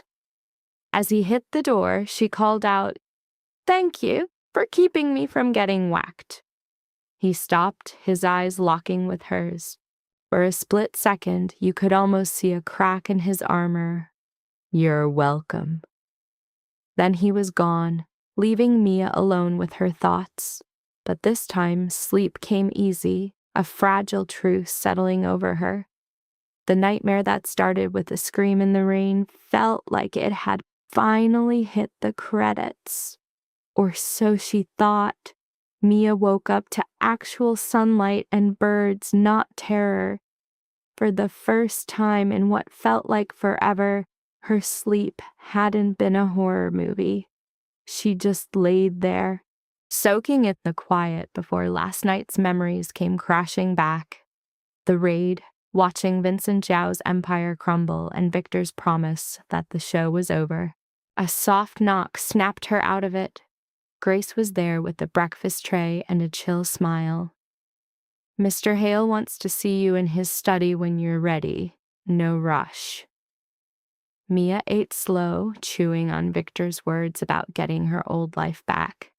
She should have been hyped, ready to bounce from this crazy world and delete it from her memory. But her gut was screaming that this story had another chapter. After getting dressed, she found his study, a room she'd only ever walked past. She knocked, heard the command to enter, and stepped inside. The place was a fortress of books with a massive desk a smack in the center. Victor was parked behind it, buried in paperwork, looking more like a shark on Wall Street than the guy running a tactical op last night. He gave her a nod. Mia, sit. She sank into the leather chair across from him. He dropped his pen, leaned back, and sized her up. How are you feeling? I'm not sure, she confessed, her hands a nervous wreck in her lap. You said it was done, that I was safe, but it really doesn't feel that way. Tell me what it feels like. She hunted for the words. It feels like I'm bracing for the next explosion, like something is still seriously wrong, just out of frame. A tiny shift in Victor's expression told her she'd hit the nail on the head. You've got sharp instincts. There's something else you need to know. A lump of pure dread formed in Mia's gut. I thought you said the threat was neutralized. It is. Vincent's crew is smashed. His guys are either cuffed or in the wind. You're safe from them. He paused, tapping one finger on the desk in a sharp beat. But Vincent's interrogation coughed up something. Unexpected? What was it? He wasn't the final boss. He had a silent partner, someone with the kind of money and power to go toe-to-toe with me. Someone who didn't just want my daughter hurt for cash, but as payback. Victor's jaw went to stone. And this person is still out there. The room suddenly felt 10 degrees colder. Who? That's the problem, I don't know. Vincent swore they never met. Everything was handled through cutouts and middlemen. But this mystery person bankrolled the whole show. They're the one who hired Richard Chen. They were pulling all the strings from the shadows. Mia felt that old tremor start up in her hands. So this isn't over. Not completely, Victor admitted, turning his back to her to look out the window. But you're still secure. You aren't the main prize. They're trying to get to me by targeting the people I care about. As long as you're here, with me, they won't try anything. As long as I'm with you, Mia repeated. And what happens when I leave? Victor turned around, his gaze like a laser. That's what I wanted to talk to you about. I think it's smart for you to stay here for a bit, at least until we ID this new player and take them off the board. And how long is a bit? Can't say. Days, weeks, however long it takes. Mia shot out of her chair, her cool finally cracking. You can't just keep me here. I have a life. I have classes and friends and a family that's probably losing their minds. I can't just disappear into your fortress while you fight your secret wars. I'm not asking you to disappear. I'm asking you to stay alive. By hiding, by letting you fight my battles for me. These aren't your battles, Mia. They're mine. You just got caught in the crossfire. His voice dropped, getting almost soft. My only job is to protect you. I get that, and I appreciate it, but I can't live like this. Always looking over my shoulder, waiting for you to give me permission to have a life. She wrapped her arms around herself. I need some control.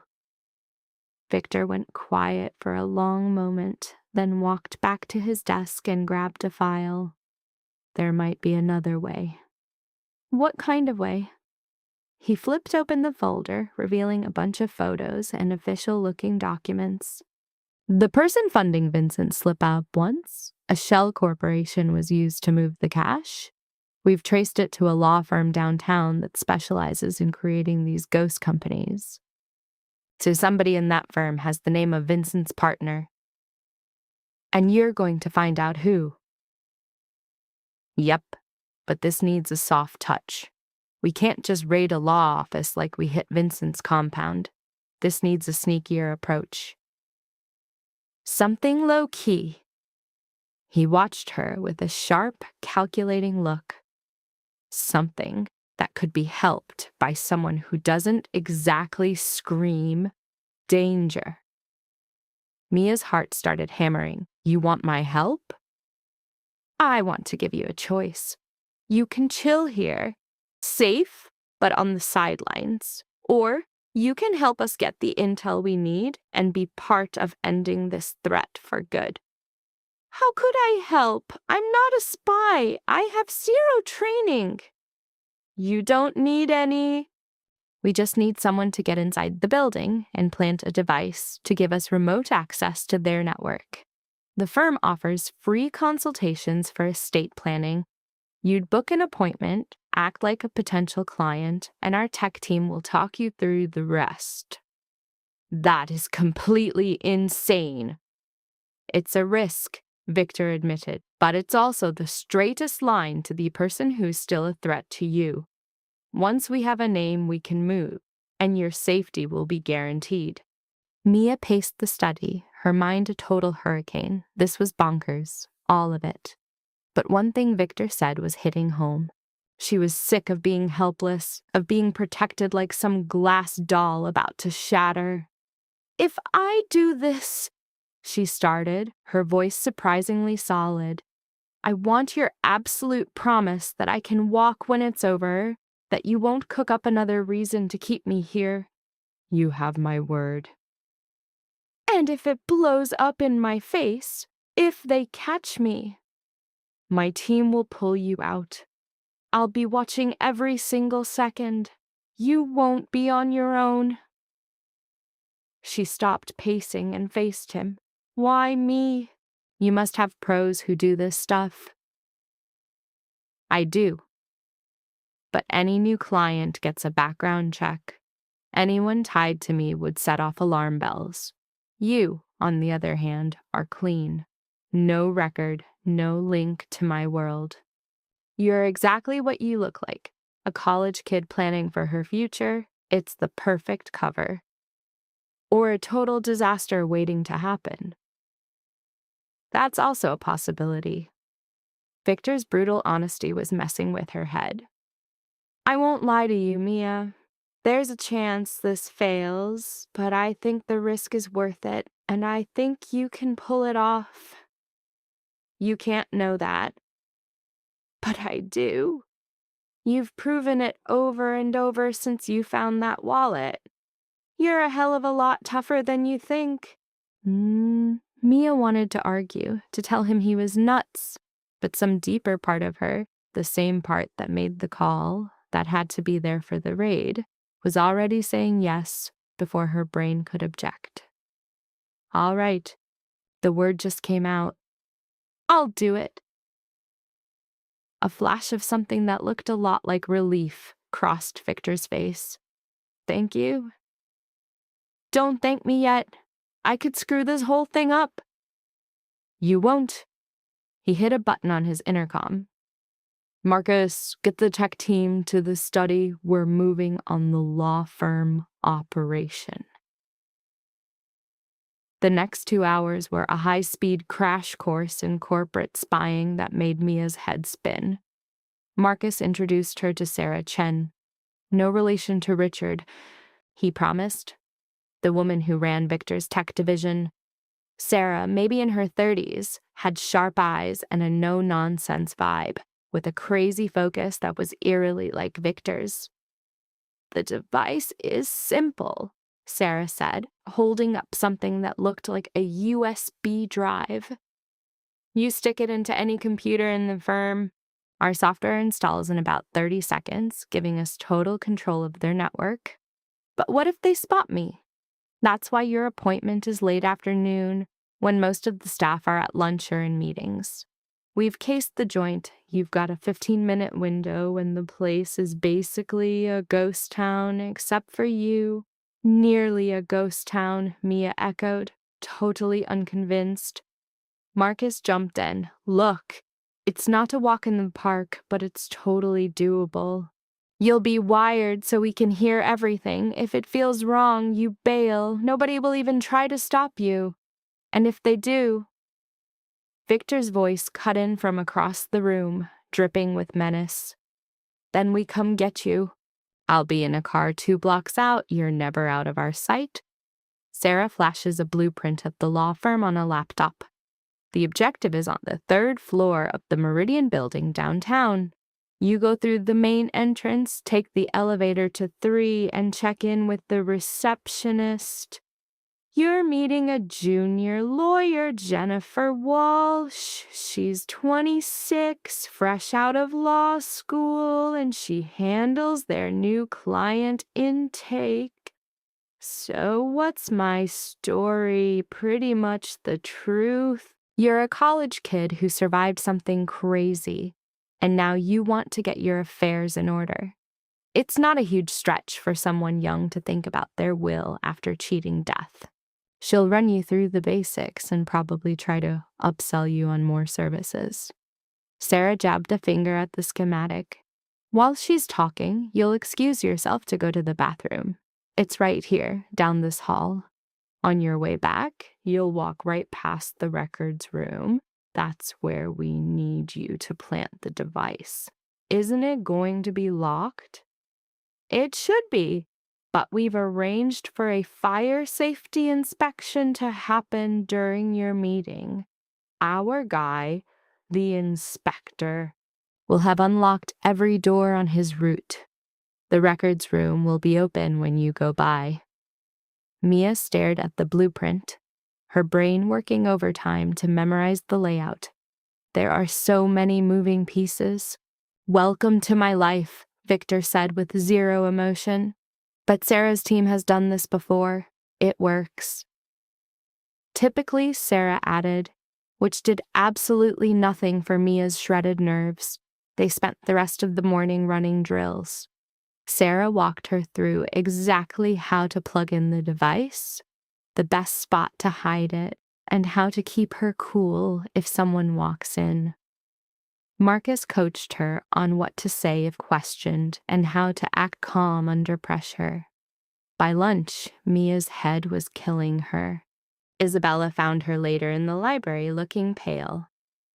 "Father told me what you're doing," Isabella said. "You don't have to go through with this. You could stay here and let them cook up a new strategy." "How long would that take?" "I have no idea. Could be weeks, maybe months. I can't wait that long. I need to get my life back." Isabella sat down beside her. "I get that. But Mia, the guys running this show are seriously dangerous. Way worse than Vincent and his hired goons. If they find out what you're up to." "Your father gave his word he'd protect me. He will. He would literally die trying if he had to." "That's exactly what I'm afraid of," Isabella whispered. "I've already buried my mother. I can't stand to lose him too." Mia looked at her, seeing the pure fear she was trying to hide. "Do you honestly think this could get him killed?" "I think my father takes risks that would terrify a normal person because he thinks he can control everything. But he can't. Nobody can." She grabbed Mia's hand. "Just be safe, both of you." The meeting was scheduled for 2 o'clock. At 1:30, Mia hopped in an SUV with Marcus and Sarah, while Victor followed in a separate car. The drive downtown was dead quiet, Mia's stomach in knots the entire way. Sarah got her wired up, clipping a tiny mic inside her collar where no one could see it. "Don't forget, we hear it all. If you're in trouble, just use the safe word, confused. That's the signal to pull the plug." "Confused," she repeated. "You'll be fine, Barca," Marcus said, even though he looked almost as tense as she did. "Just breathe. Be cool. You're just a scared student who needs a lawyer. It's not that far from the truth." The Meridian building was a slick glass tower in the center of the city. Mia stepped out of the SUV on shaky legs, her backpack in a death grip. The USB drive in her pocket felt heavy, like a small rock. "We are right here," Victor's voice came through the tiny earpiece Sarah gave her. 2 blocks north. You're not flying solo." Mia nodded slightly, even though he couldn't see her, and walked inside the building. The lobby was a cold-looking space of marble and chrome, super corporate and intimidating. She found the elevator, hit the button for the third floor, and watched the numbers light up. The law firm's reception area was all classy grays and blues. A young woman sat typing behind a fancy curved desk. She glanced up as Mia approached. "Can I help you?" "I have a 2 o'clock with Jennifer Walsh. My name is Mia Harper." The receptionist checked her computer. "Got it. I'll let her know you're here. Please have a seat." Mia dropped into a waiting room chair, her heart pounding like a drum solo. Through the glass conference room walls, she saw people in suits talking, working, just living their normal lives. None of them had a clue why she was really there. "You're doing perfectly," Victor's voice whispered in her ear. "Just keep it together." A blonde woman in her mid-20s with a professional smile came out from a hallway. "Mia Harper, I am Jennifer Walsh. Thanks for coming in." Mia stood, they shook hands, and she followed her down a hall into a tight office. Jennifer motioned to a chair and sat behind the desk. "So, you're here about estate planning?" "Yes. I was involved in a really scary incident. It made me think about what would happen to my things if I wasn't around anymore." The line came out easier than Mia expected, probably because it wasn't a total lie. "That is incredibly mature of you. Not a lot of people your age think about that stuff." Jennifer pulled out a form. "Let's start with some basics. Do you have any major assets like real estate, investments, or savings accounts?" As Jennifer walked her through the questions, Mia forced herself to pay attention. "Answer her. Act like you care. Wait for your opening." Through the walls, she heard some guys talking about a fire safety inspection. That's her cue. "Excuse me," Mia cut in when there was a pause. "Could I use your restroom?" "Of course. It's down the hall, second door on your right." Mia left the office, her legs feeling like they were on autopilot.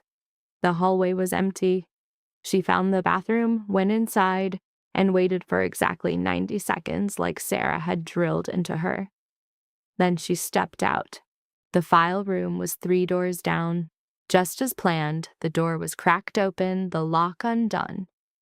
Mia looked both ways, saw no one, and slipped inside. The room was wall-to-wall with filing cabinets and boxes of documents.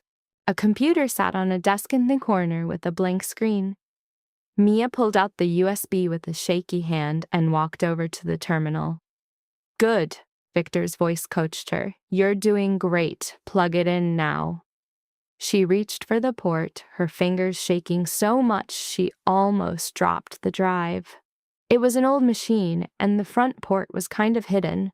She found it, pushed the drive in, and heard a faint click. The screen lit up. A loading bar appeared, crawling across the display at a painfully slow speed. 30 seconds, Sarah whispered in her ear. "Just 30 seconds. 29, 28, 27. Footsteps echoed in the hall.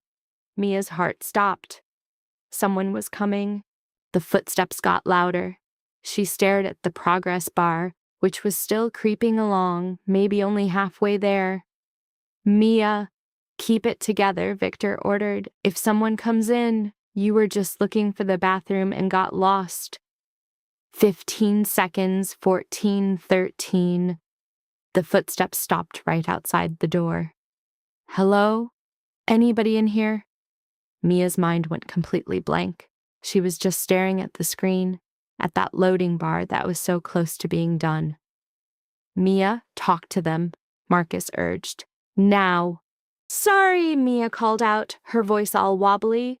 "I was looking for the bathroom. I think I got turned around." The door flew open. A man in his 50s in a pricey suit stood there, his face full of suspicion. "The file room is not the bathroom. I know that. I'm sorry, I'm so nervous about all this legal stuff, I got confused." She started backing away from the computer, just praying he wouldn't look at the screen. "Can you just show me where the restroom is?" The man studied her, and Mia was positive he could feel her heart trying to beat its way out of her chest. Then his expression softened, just barely. End of the hallway. You can't miss it. Thank you. Mia scurried past him, not looking back, making her legs walk instead of run. She heard him mutter something about young people as he shut the file room door. In her ear, Sarah's voice came in clear. The download's complete. You did it. She had to get out of that building pronto. Mia ducked into the right bathroom, locked herself in a stall, and tried not to puke.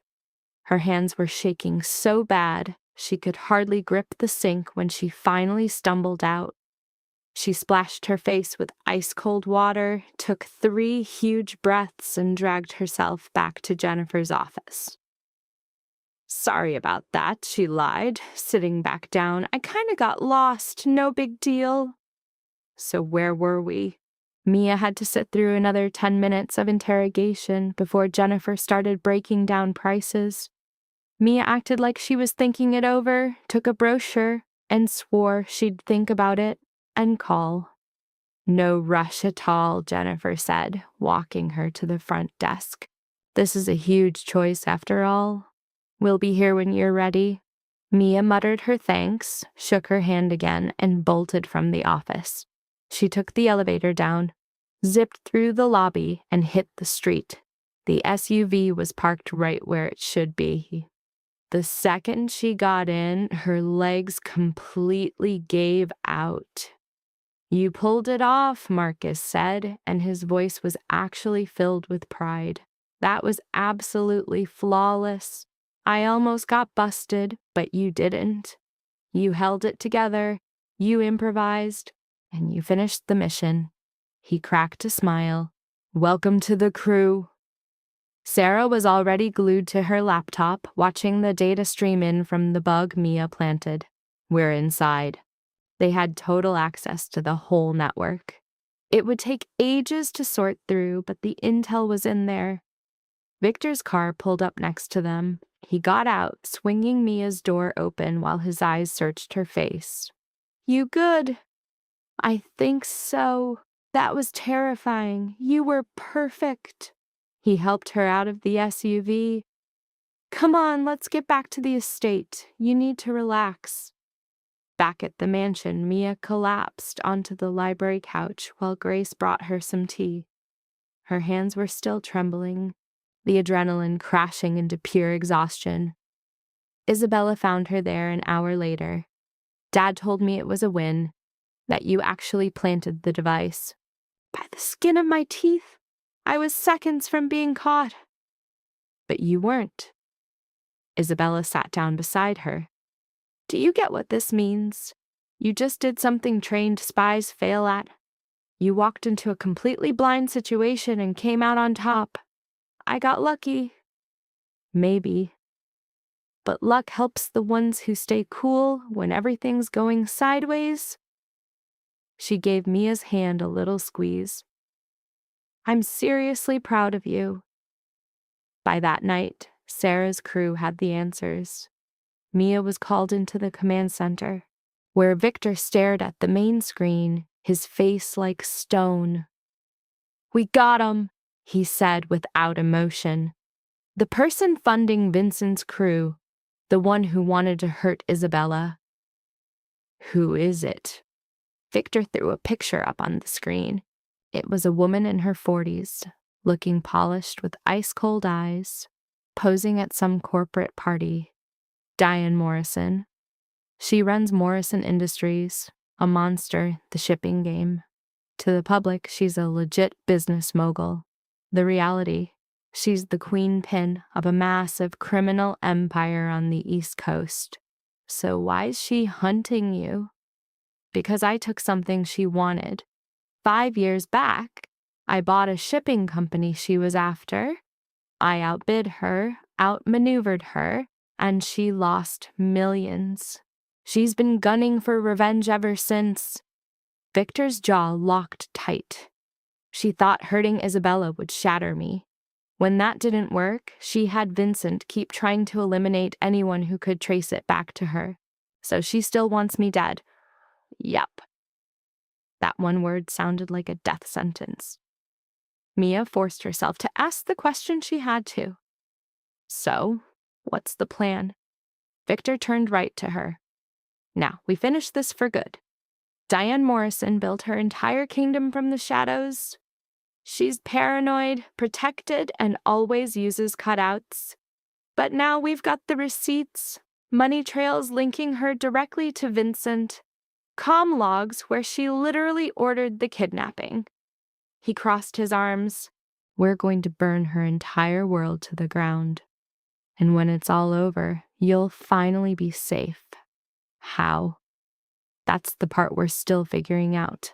Diane isn't some punk like Vincent. She's way smarter with way more connections. Taking her down isn't some quick tactical hit. This needs a real strategy. He looked over at Marcus.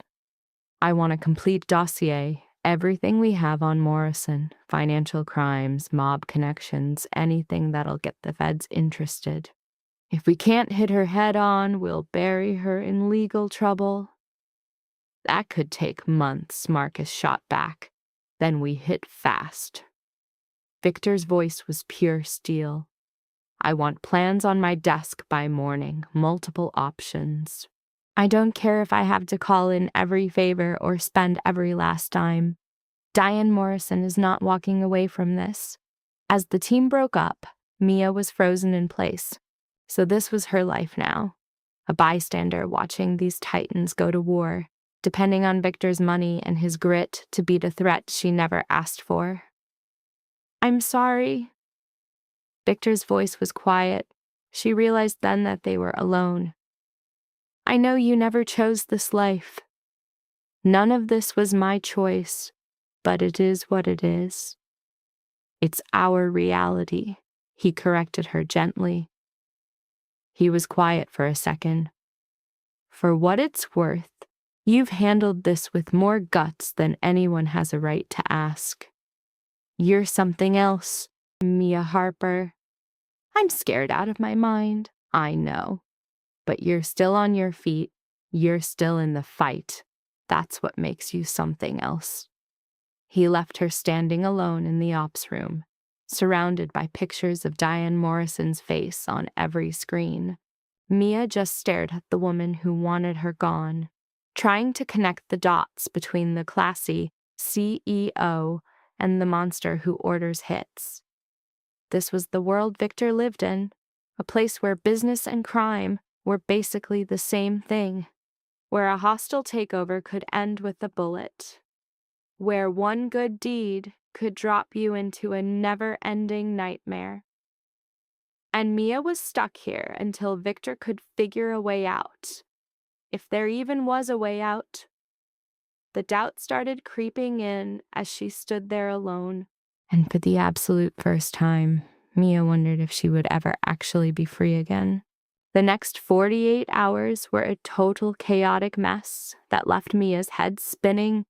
Victor's team worked around the clock, putting together a case against Diane Morrison that got worse for her by the minute.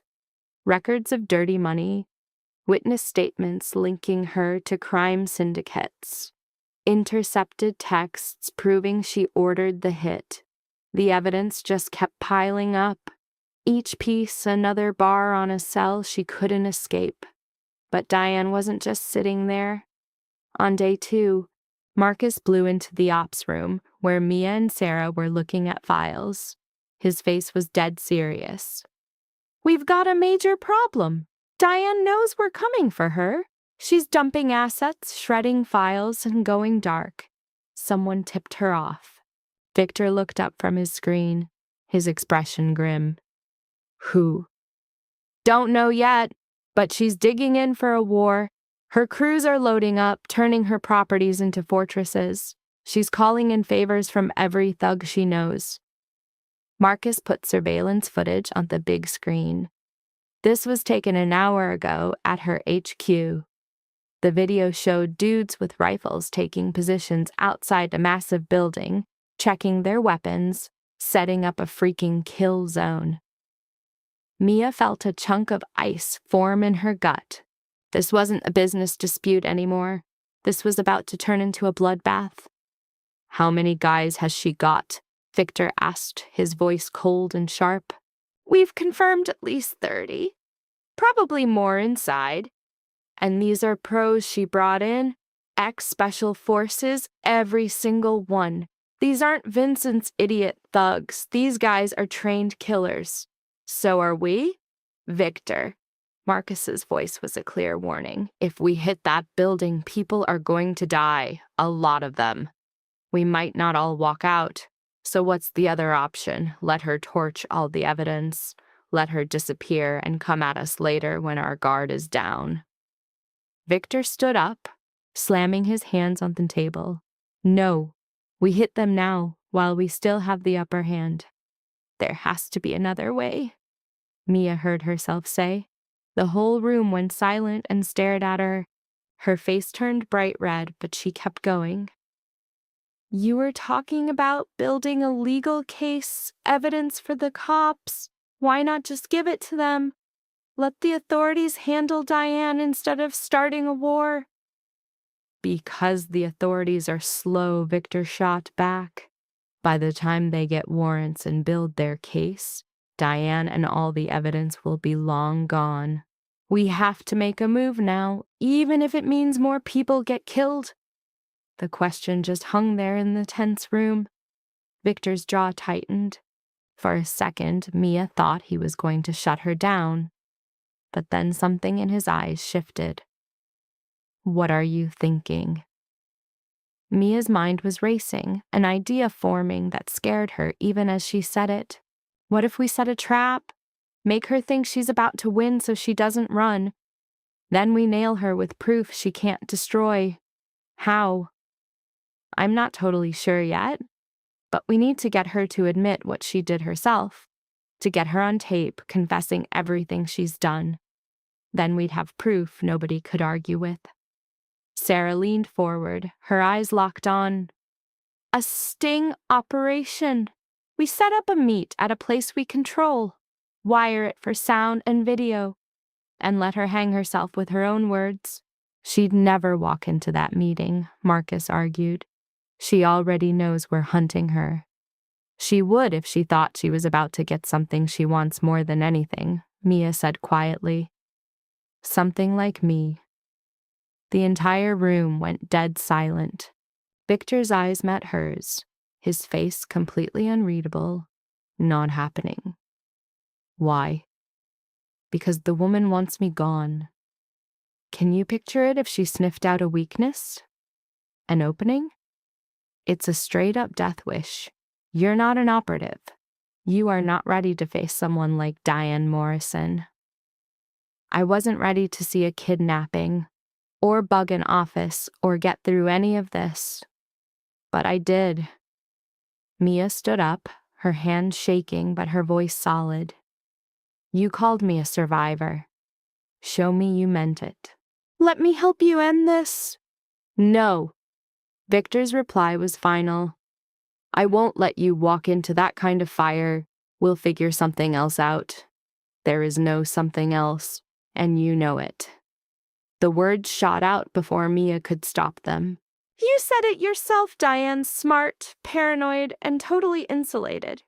The only thing she wants bad enough to get reckless for is my permanent removal. So let's use it, by dangling you like bait? By serving you up to a woman who already tried to take you out?" Victor's stone-cold mask was cracking, pure rage seeping through. "I brought you here to keep you alive, not to turn you into a sacrifice. I'm not asking to be a sacrifice. I'm asking you to trust me." Mia moved closer, locking his gaze. "You've waged this war for me. You've been my shield. You've made all the calls. But it's my neck on the line. Don't I get a say in how it's saved?" Victor just stared, his face a war of conflicting emotions. His gaze finally slid to Marcus. Was it actually possible? Could they rig a trap that would work? Marcus and Sarah traded a silent, knowing glance. It might be if the location was perfect. A spot Diane would think is a safe zone, but was actually under their thumb. And they'd need a rock-solid reason for Mia to be there, a story Diane would swallow whole. The Pier 17 warehouse, Sarah said suddenly. It's still in Morrison's name, but we seized it 3 weeks ago when we took down Vincent's operation. She has no clue we own it. We could play it off as Mia's hideout before she fled the city. Diane would jump at that, Marcus finished. She'd see it as her chance to silence a witness who's cornered and alone. A heavy, tense silence hung in the air before Victor looked back at Mia. If we do this, and that's a massive if, you follow every single order, no questions asked. You will be armored up. You will have a live comm link. The second things look dicey, you are out.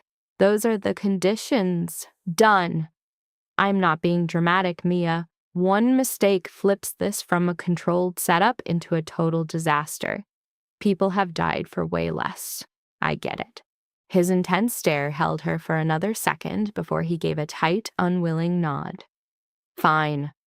Sarah, start prepping the site. I want video, audio, and multiple escape plans. Marcus, get teams in the surrounding buildings. If Diane rolls up with a full crew, I want us ready to match it. He turned back to Mia. And you are going to spend the next 12 hours learning everything you need to survive this. I'm not losing anyone else. The training was a brutal, fear-fueled crash course. Marcus hammered her on movement, taking cover and spotting threats. Sarah walked her through the hidden recording tech and how to position herself to get clear audio. Victor himself ran her through the script. What to say, how to keep Diane talking, how to hold it together when her survival instincts would be screaming to bolt. Isabella found Mia later that night, hiding in the library, trying to memorize the warehouse layout. Dad told me about the plan, she said, sitting down. He's a wreck, even if he won't show it. I'm a wreck too, Mia admitted. But I can't live like this, always looking over my shoulder, just waiting for the next attack. It needs to be over. I get that. I really do. But Mia, Isabella's voice was soft. You don't owe us anything. Not me, and definitely not my father. You've already done more than anyone could have asked. This isn't about paying a debt. It's about getting my life back. Your father has protected me, fought for me, and called the shots, and I'm so grateful. But I can't just be the person who gets saved anymore. I have to be a person who fights back. Isabella gave a faint, sad smile. You have my mother's spirit. She was always quiet, too, until something was on the line. Then she would become the strongest person in the room. She squeezed Mia's hand. Just promise me you'll come back safe. Dad already lost someone he loved. I don't think he could handle losing someone else. The words felt like they were crushing Mia's ribs. He cares about me? Are you for real? The man barely sleeps. He's so twisted up with worry for you. He checks on your room 3 times a night. He destroys anyone who even hints at putting you in danger. Isabella's hand tightened. My father doesn't let people in, but you're in, which means you're important to him. Extremely. Sleep was a lost cause for Mia that night. She lay in the pitch black, thinking about Victor's quiet strength and how he watched her like she was both priceless and incredibly breakable. She replayed Isabella's words in her head. She thought about the single decision that kicked this whole thing off, grabbing a wallet instead of just ignoring it. Her whole existence had been about being invisible, staying quiet, and not making waves. And one choice threw her into a world she never imagined.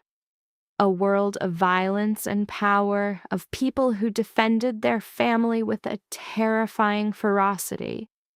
Tomorrow she'd face the woman who wanted her dead. Tomorrow, she would either finish this nightmare or become another victim in Victor's dangerous life.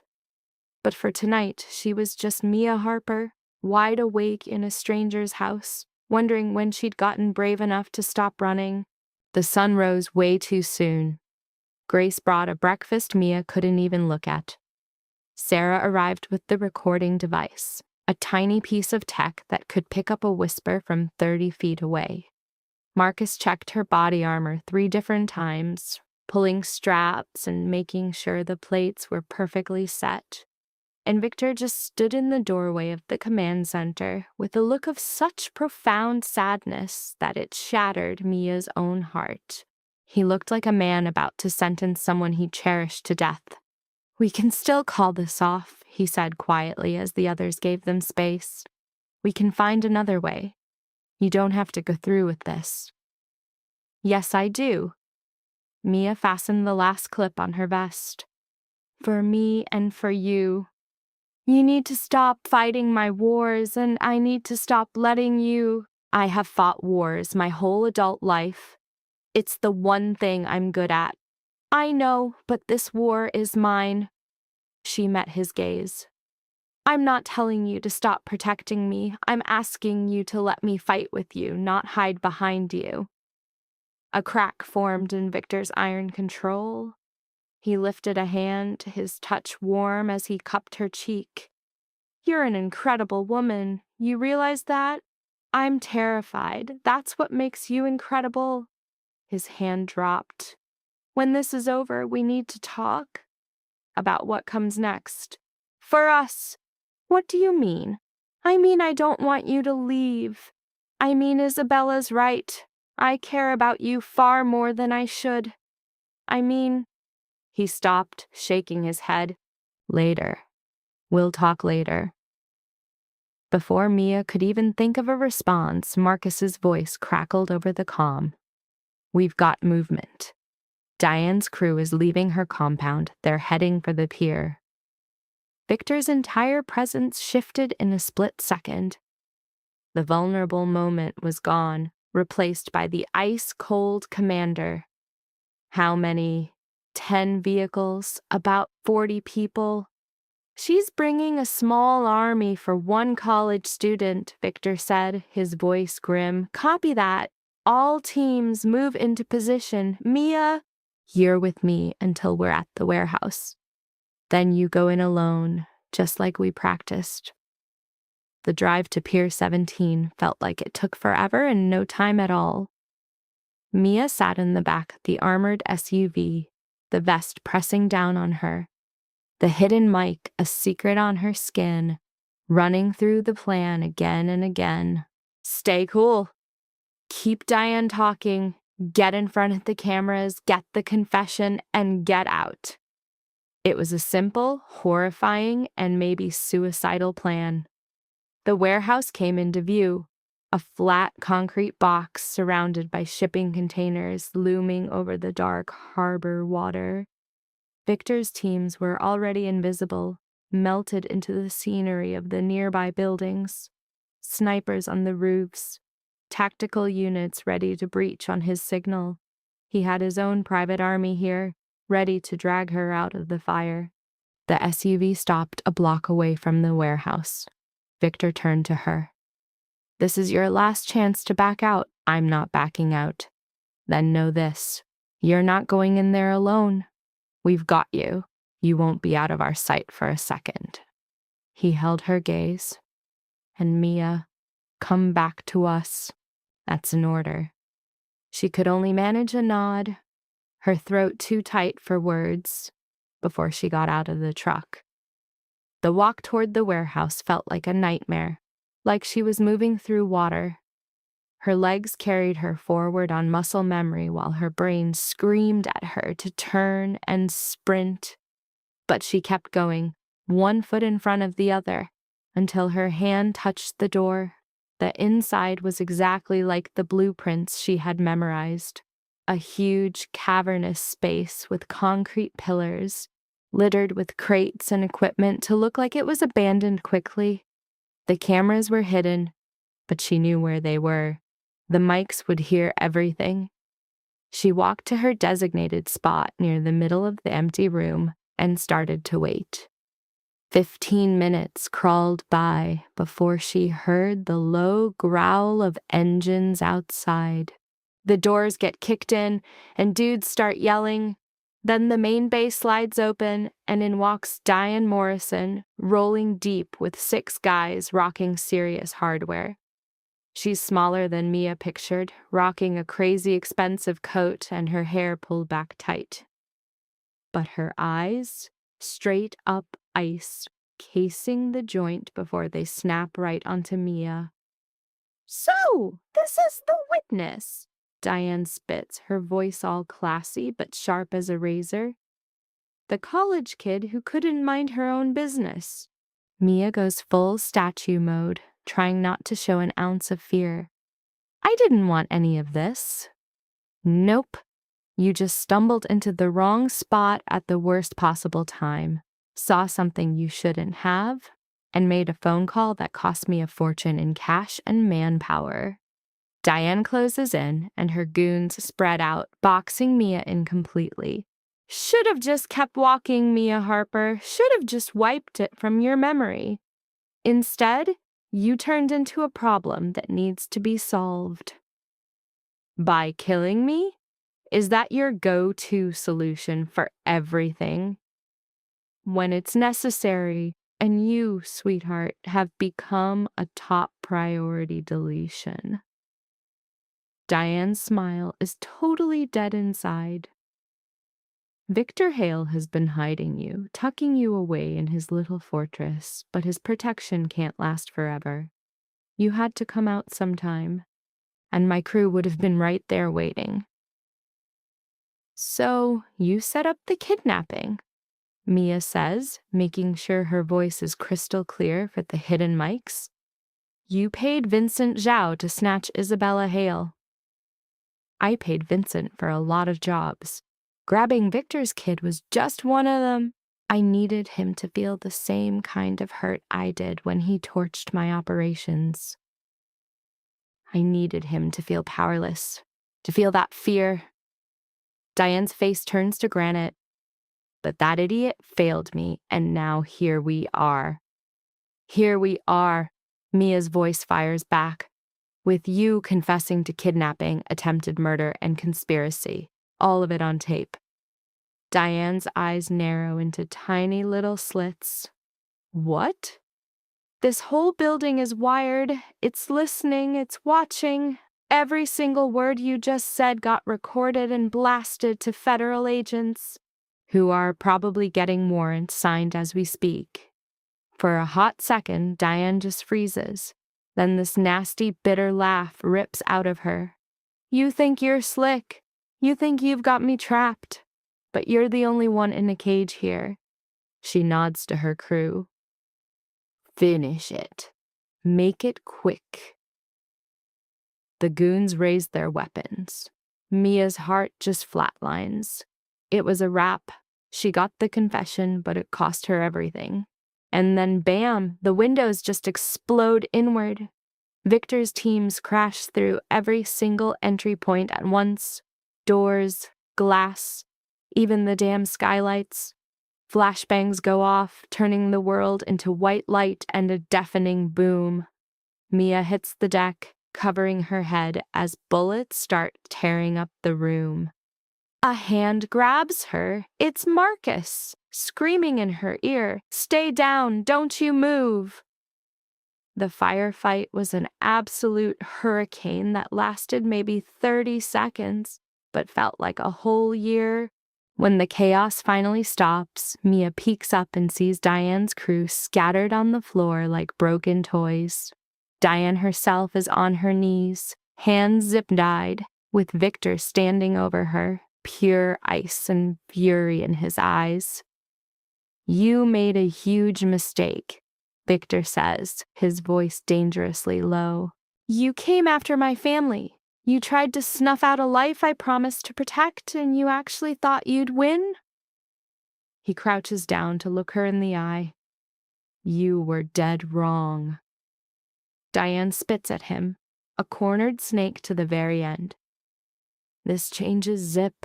I've got lawyers, connections, power. You think some little recording is gonna stick? Actually, yeah, it does. A new voice cuts in from the doorway. A woman in a dark suit strolls in, with agents backing her up. Diane Morrison, you're under arrest for kidnapping, conspiracy to commit murder, money laundering, and about 15 other charges we're still adding up. You have the right to remain silent, though it looks like you've already said way too much. While Agents Hall is still screaming Diane to her feet, Victor's focus shifts to Mia. She's still on the ground, with Marcus acting as a human shield, her whole body shaking from the adrenaline dump. Victor kneels in front of her. Are you hurt? She can only manage to shake her head, completely speechless. You did it.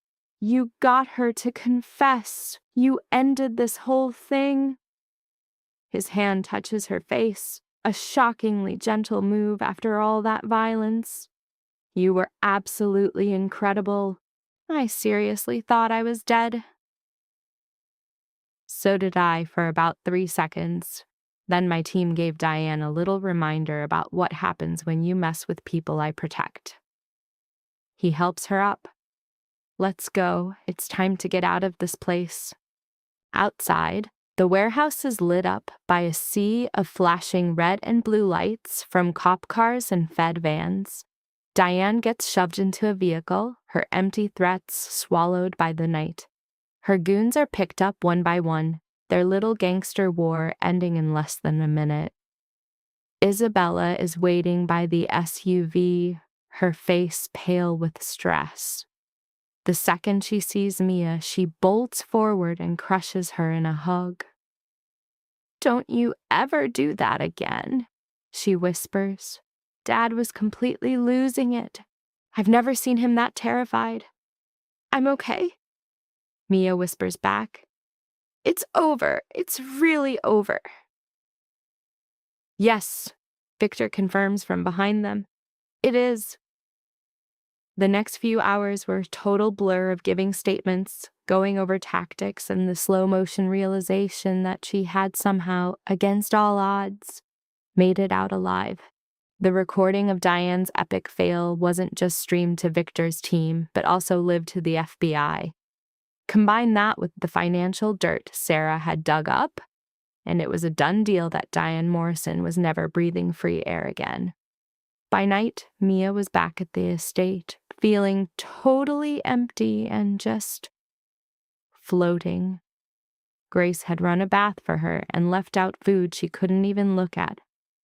She sank into the massive tub, trying to let the heat soak the terror out of her bones, and wondered what the hell was next. The threat was gone. Diane was busted. Vincent and his boys were in custody. Richard Chen was already singing like a canary for a plea deal. The whole long nightmare was officially, finally done, which meant she was free to bounce. She could go back to her apartment, back to her classes, back to her normal, quiet life. That thought was supposed to feel amazing. Instead, it just left this heavy, aching feeling in her gut. A quiet knock comes from the bedroom door. Mia gets out of the tub, throws on a robe, and opens it. It's Victor. Can we talk? He asks.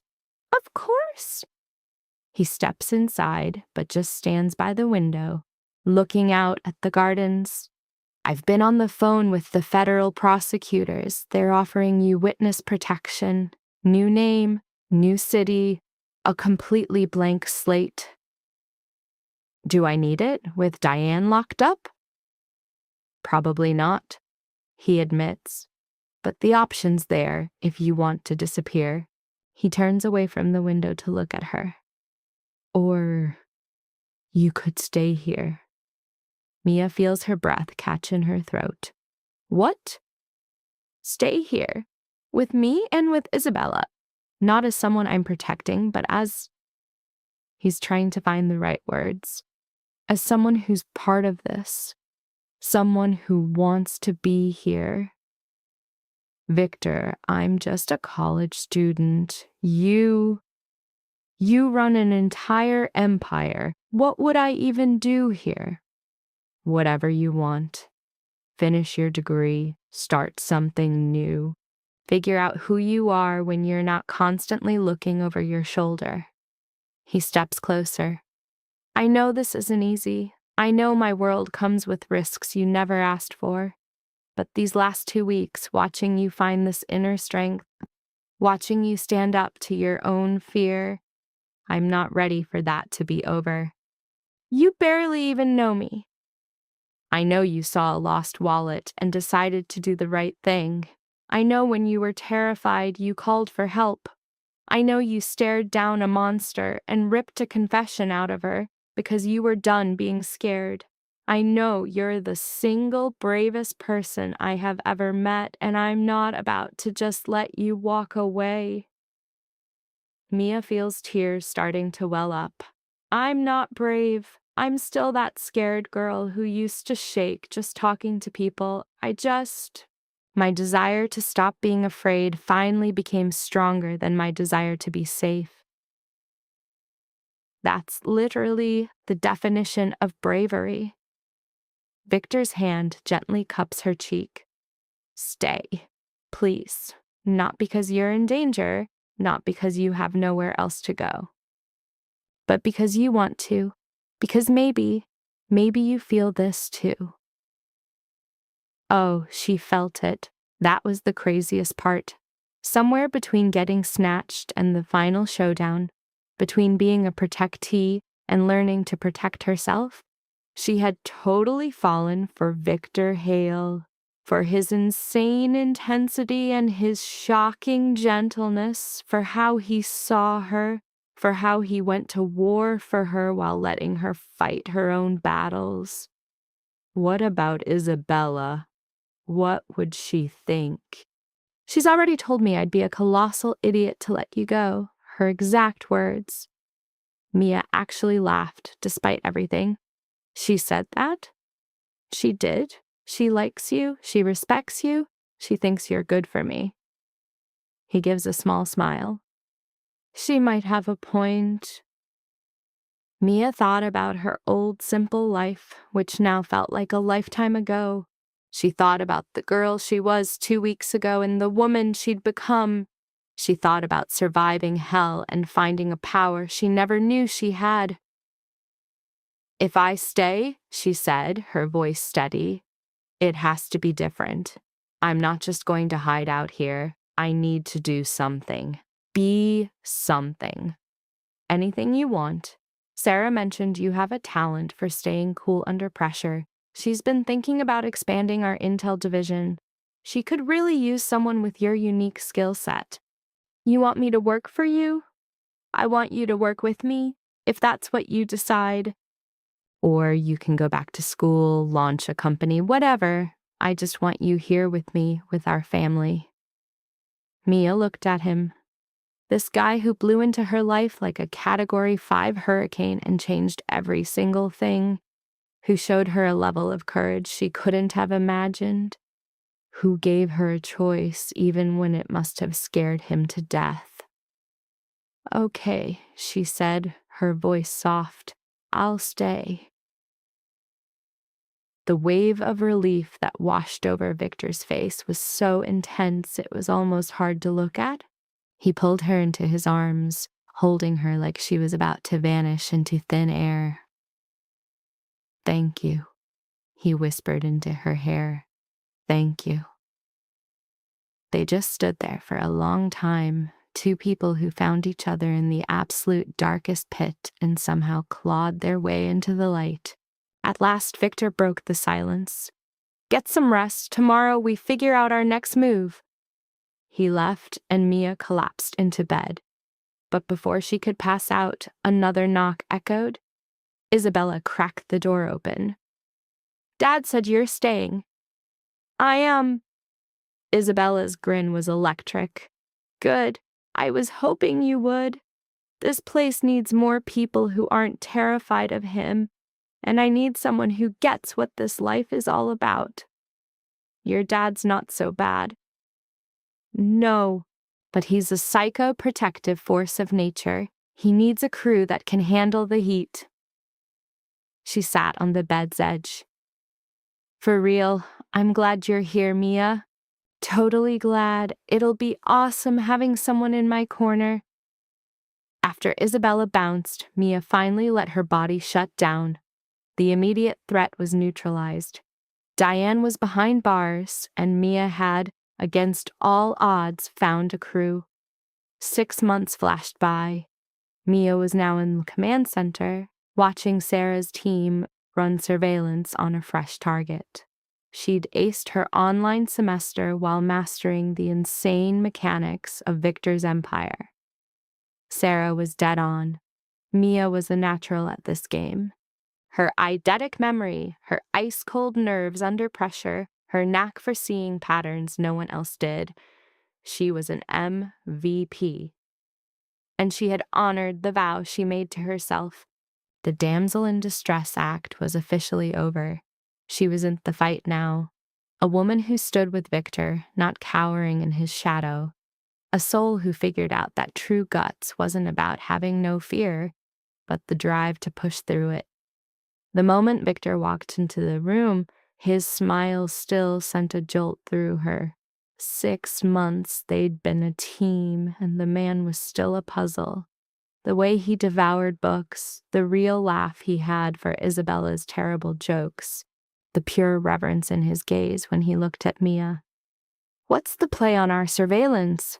he asked. "It's a go. By tomorrow we'll own everything we need." She swiveled to meet his stare.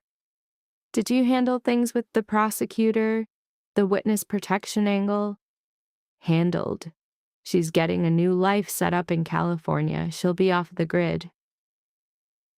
This had become their joint mission, ghosting witnesses, providing a safe house for those caught in the crossfire, people who, just like Mia, had once been alone and hunted.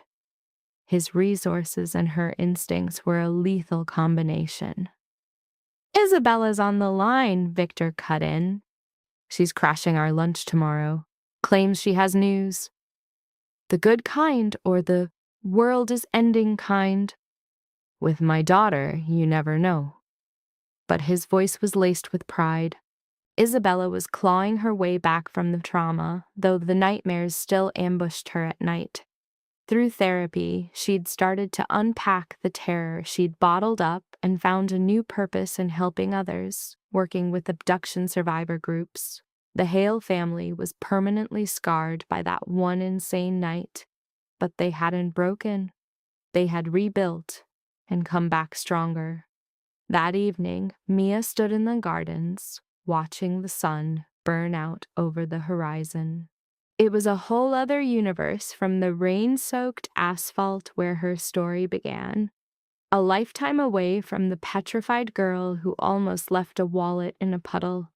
She felt his presence before his arms wrapped around her waist, pulling her into his warmth. "What's going on in that head of yours?" he murmured. "How much everything's flipped. How much I've flipped. You ever wish you hadn't, that you just left that wallet on the ground?"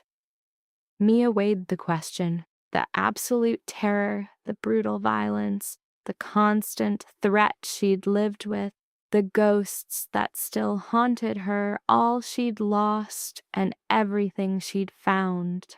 "No," she breathed out. "I regret nothing, because that path brought me to this, to you, to Isabella, to a life I never knew was on the table." "You're a phenom, Mia Harper." "You always say that, because it's always the damn truth." He gently spun her around to face him. "The most incredible part? You did way more than just survive. You were reborn. You took the single most horrific chapter of your life and weaponized it.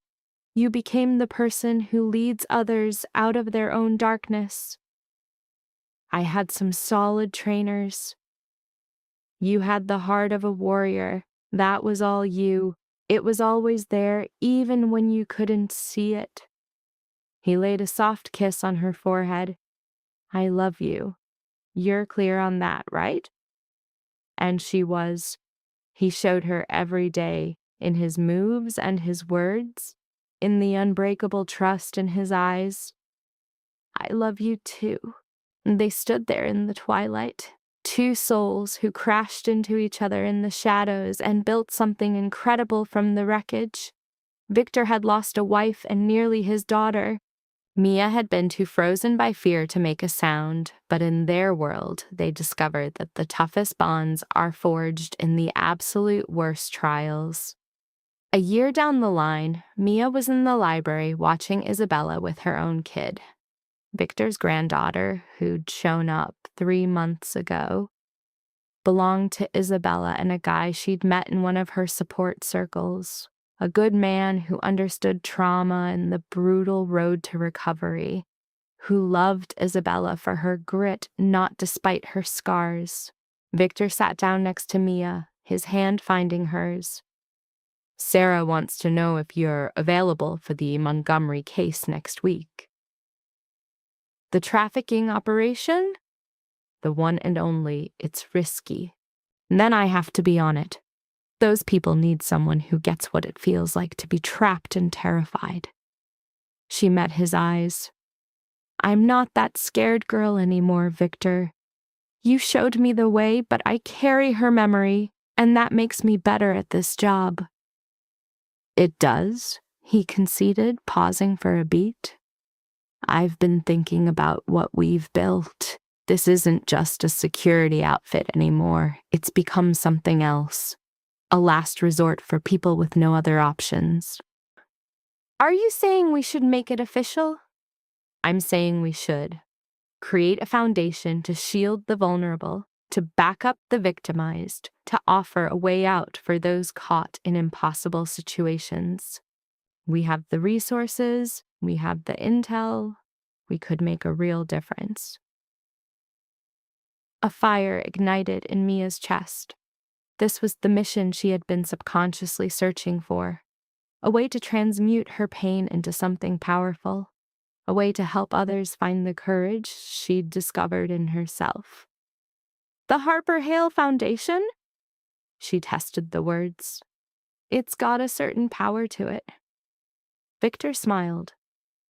I was thinking the Isabella Foundation, in honor of the person who kicked this all off, the young woman who fought back against her own terror. She would be floored. They pitched the idea to Isabella that night, and she just cried. They were tears of healing, of a new kind of hope.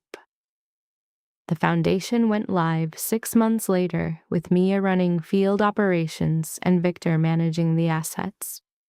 In their first year, they pulled dozens of people from the fire, witnesses who needed to disappear, survivors who needed backup, individuals who had stared into the abyss and needed to be reminded of their own strength.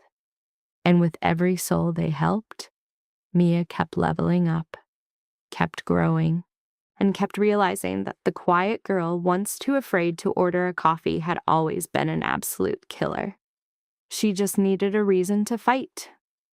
2 years after that rain-drenched night, Mia was commanding a room full of survivors. These were the people the Foundation had pulled into its orbit. People still on the long road to finding their own fight. Victor watched from the back, his pride so thick you could feel it. Beside him sat Isabella, holding her own daughter on her lap. 3 generations of unbreakable will in one family. I understand your fear. Mia's voice filled the space. I know this feels like you can't win.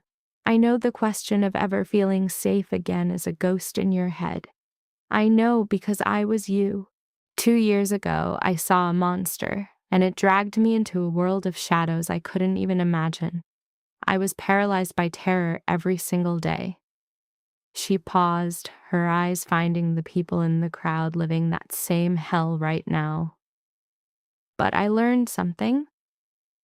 Fear is not weakness.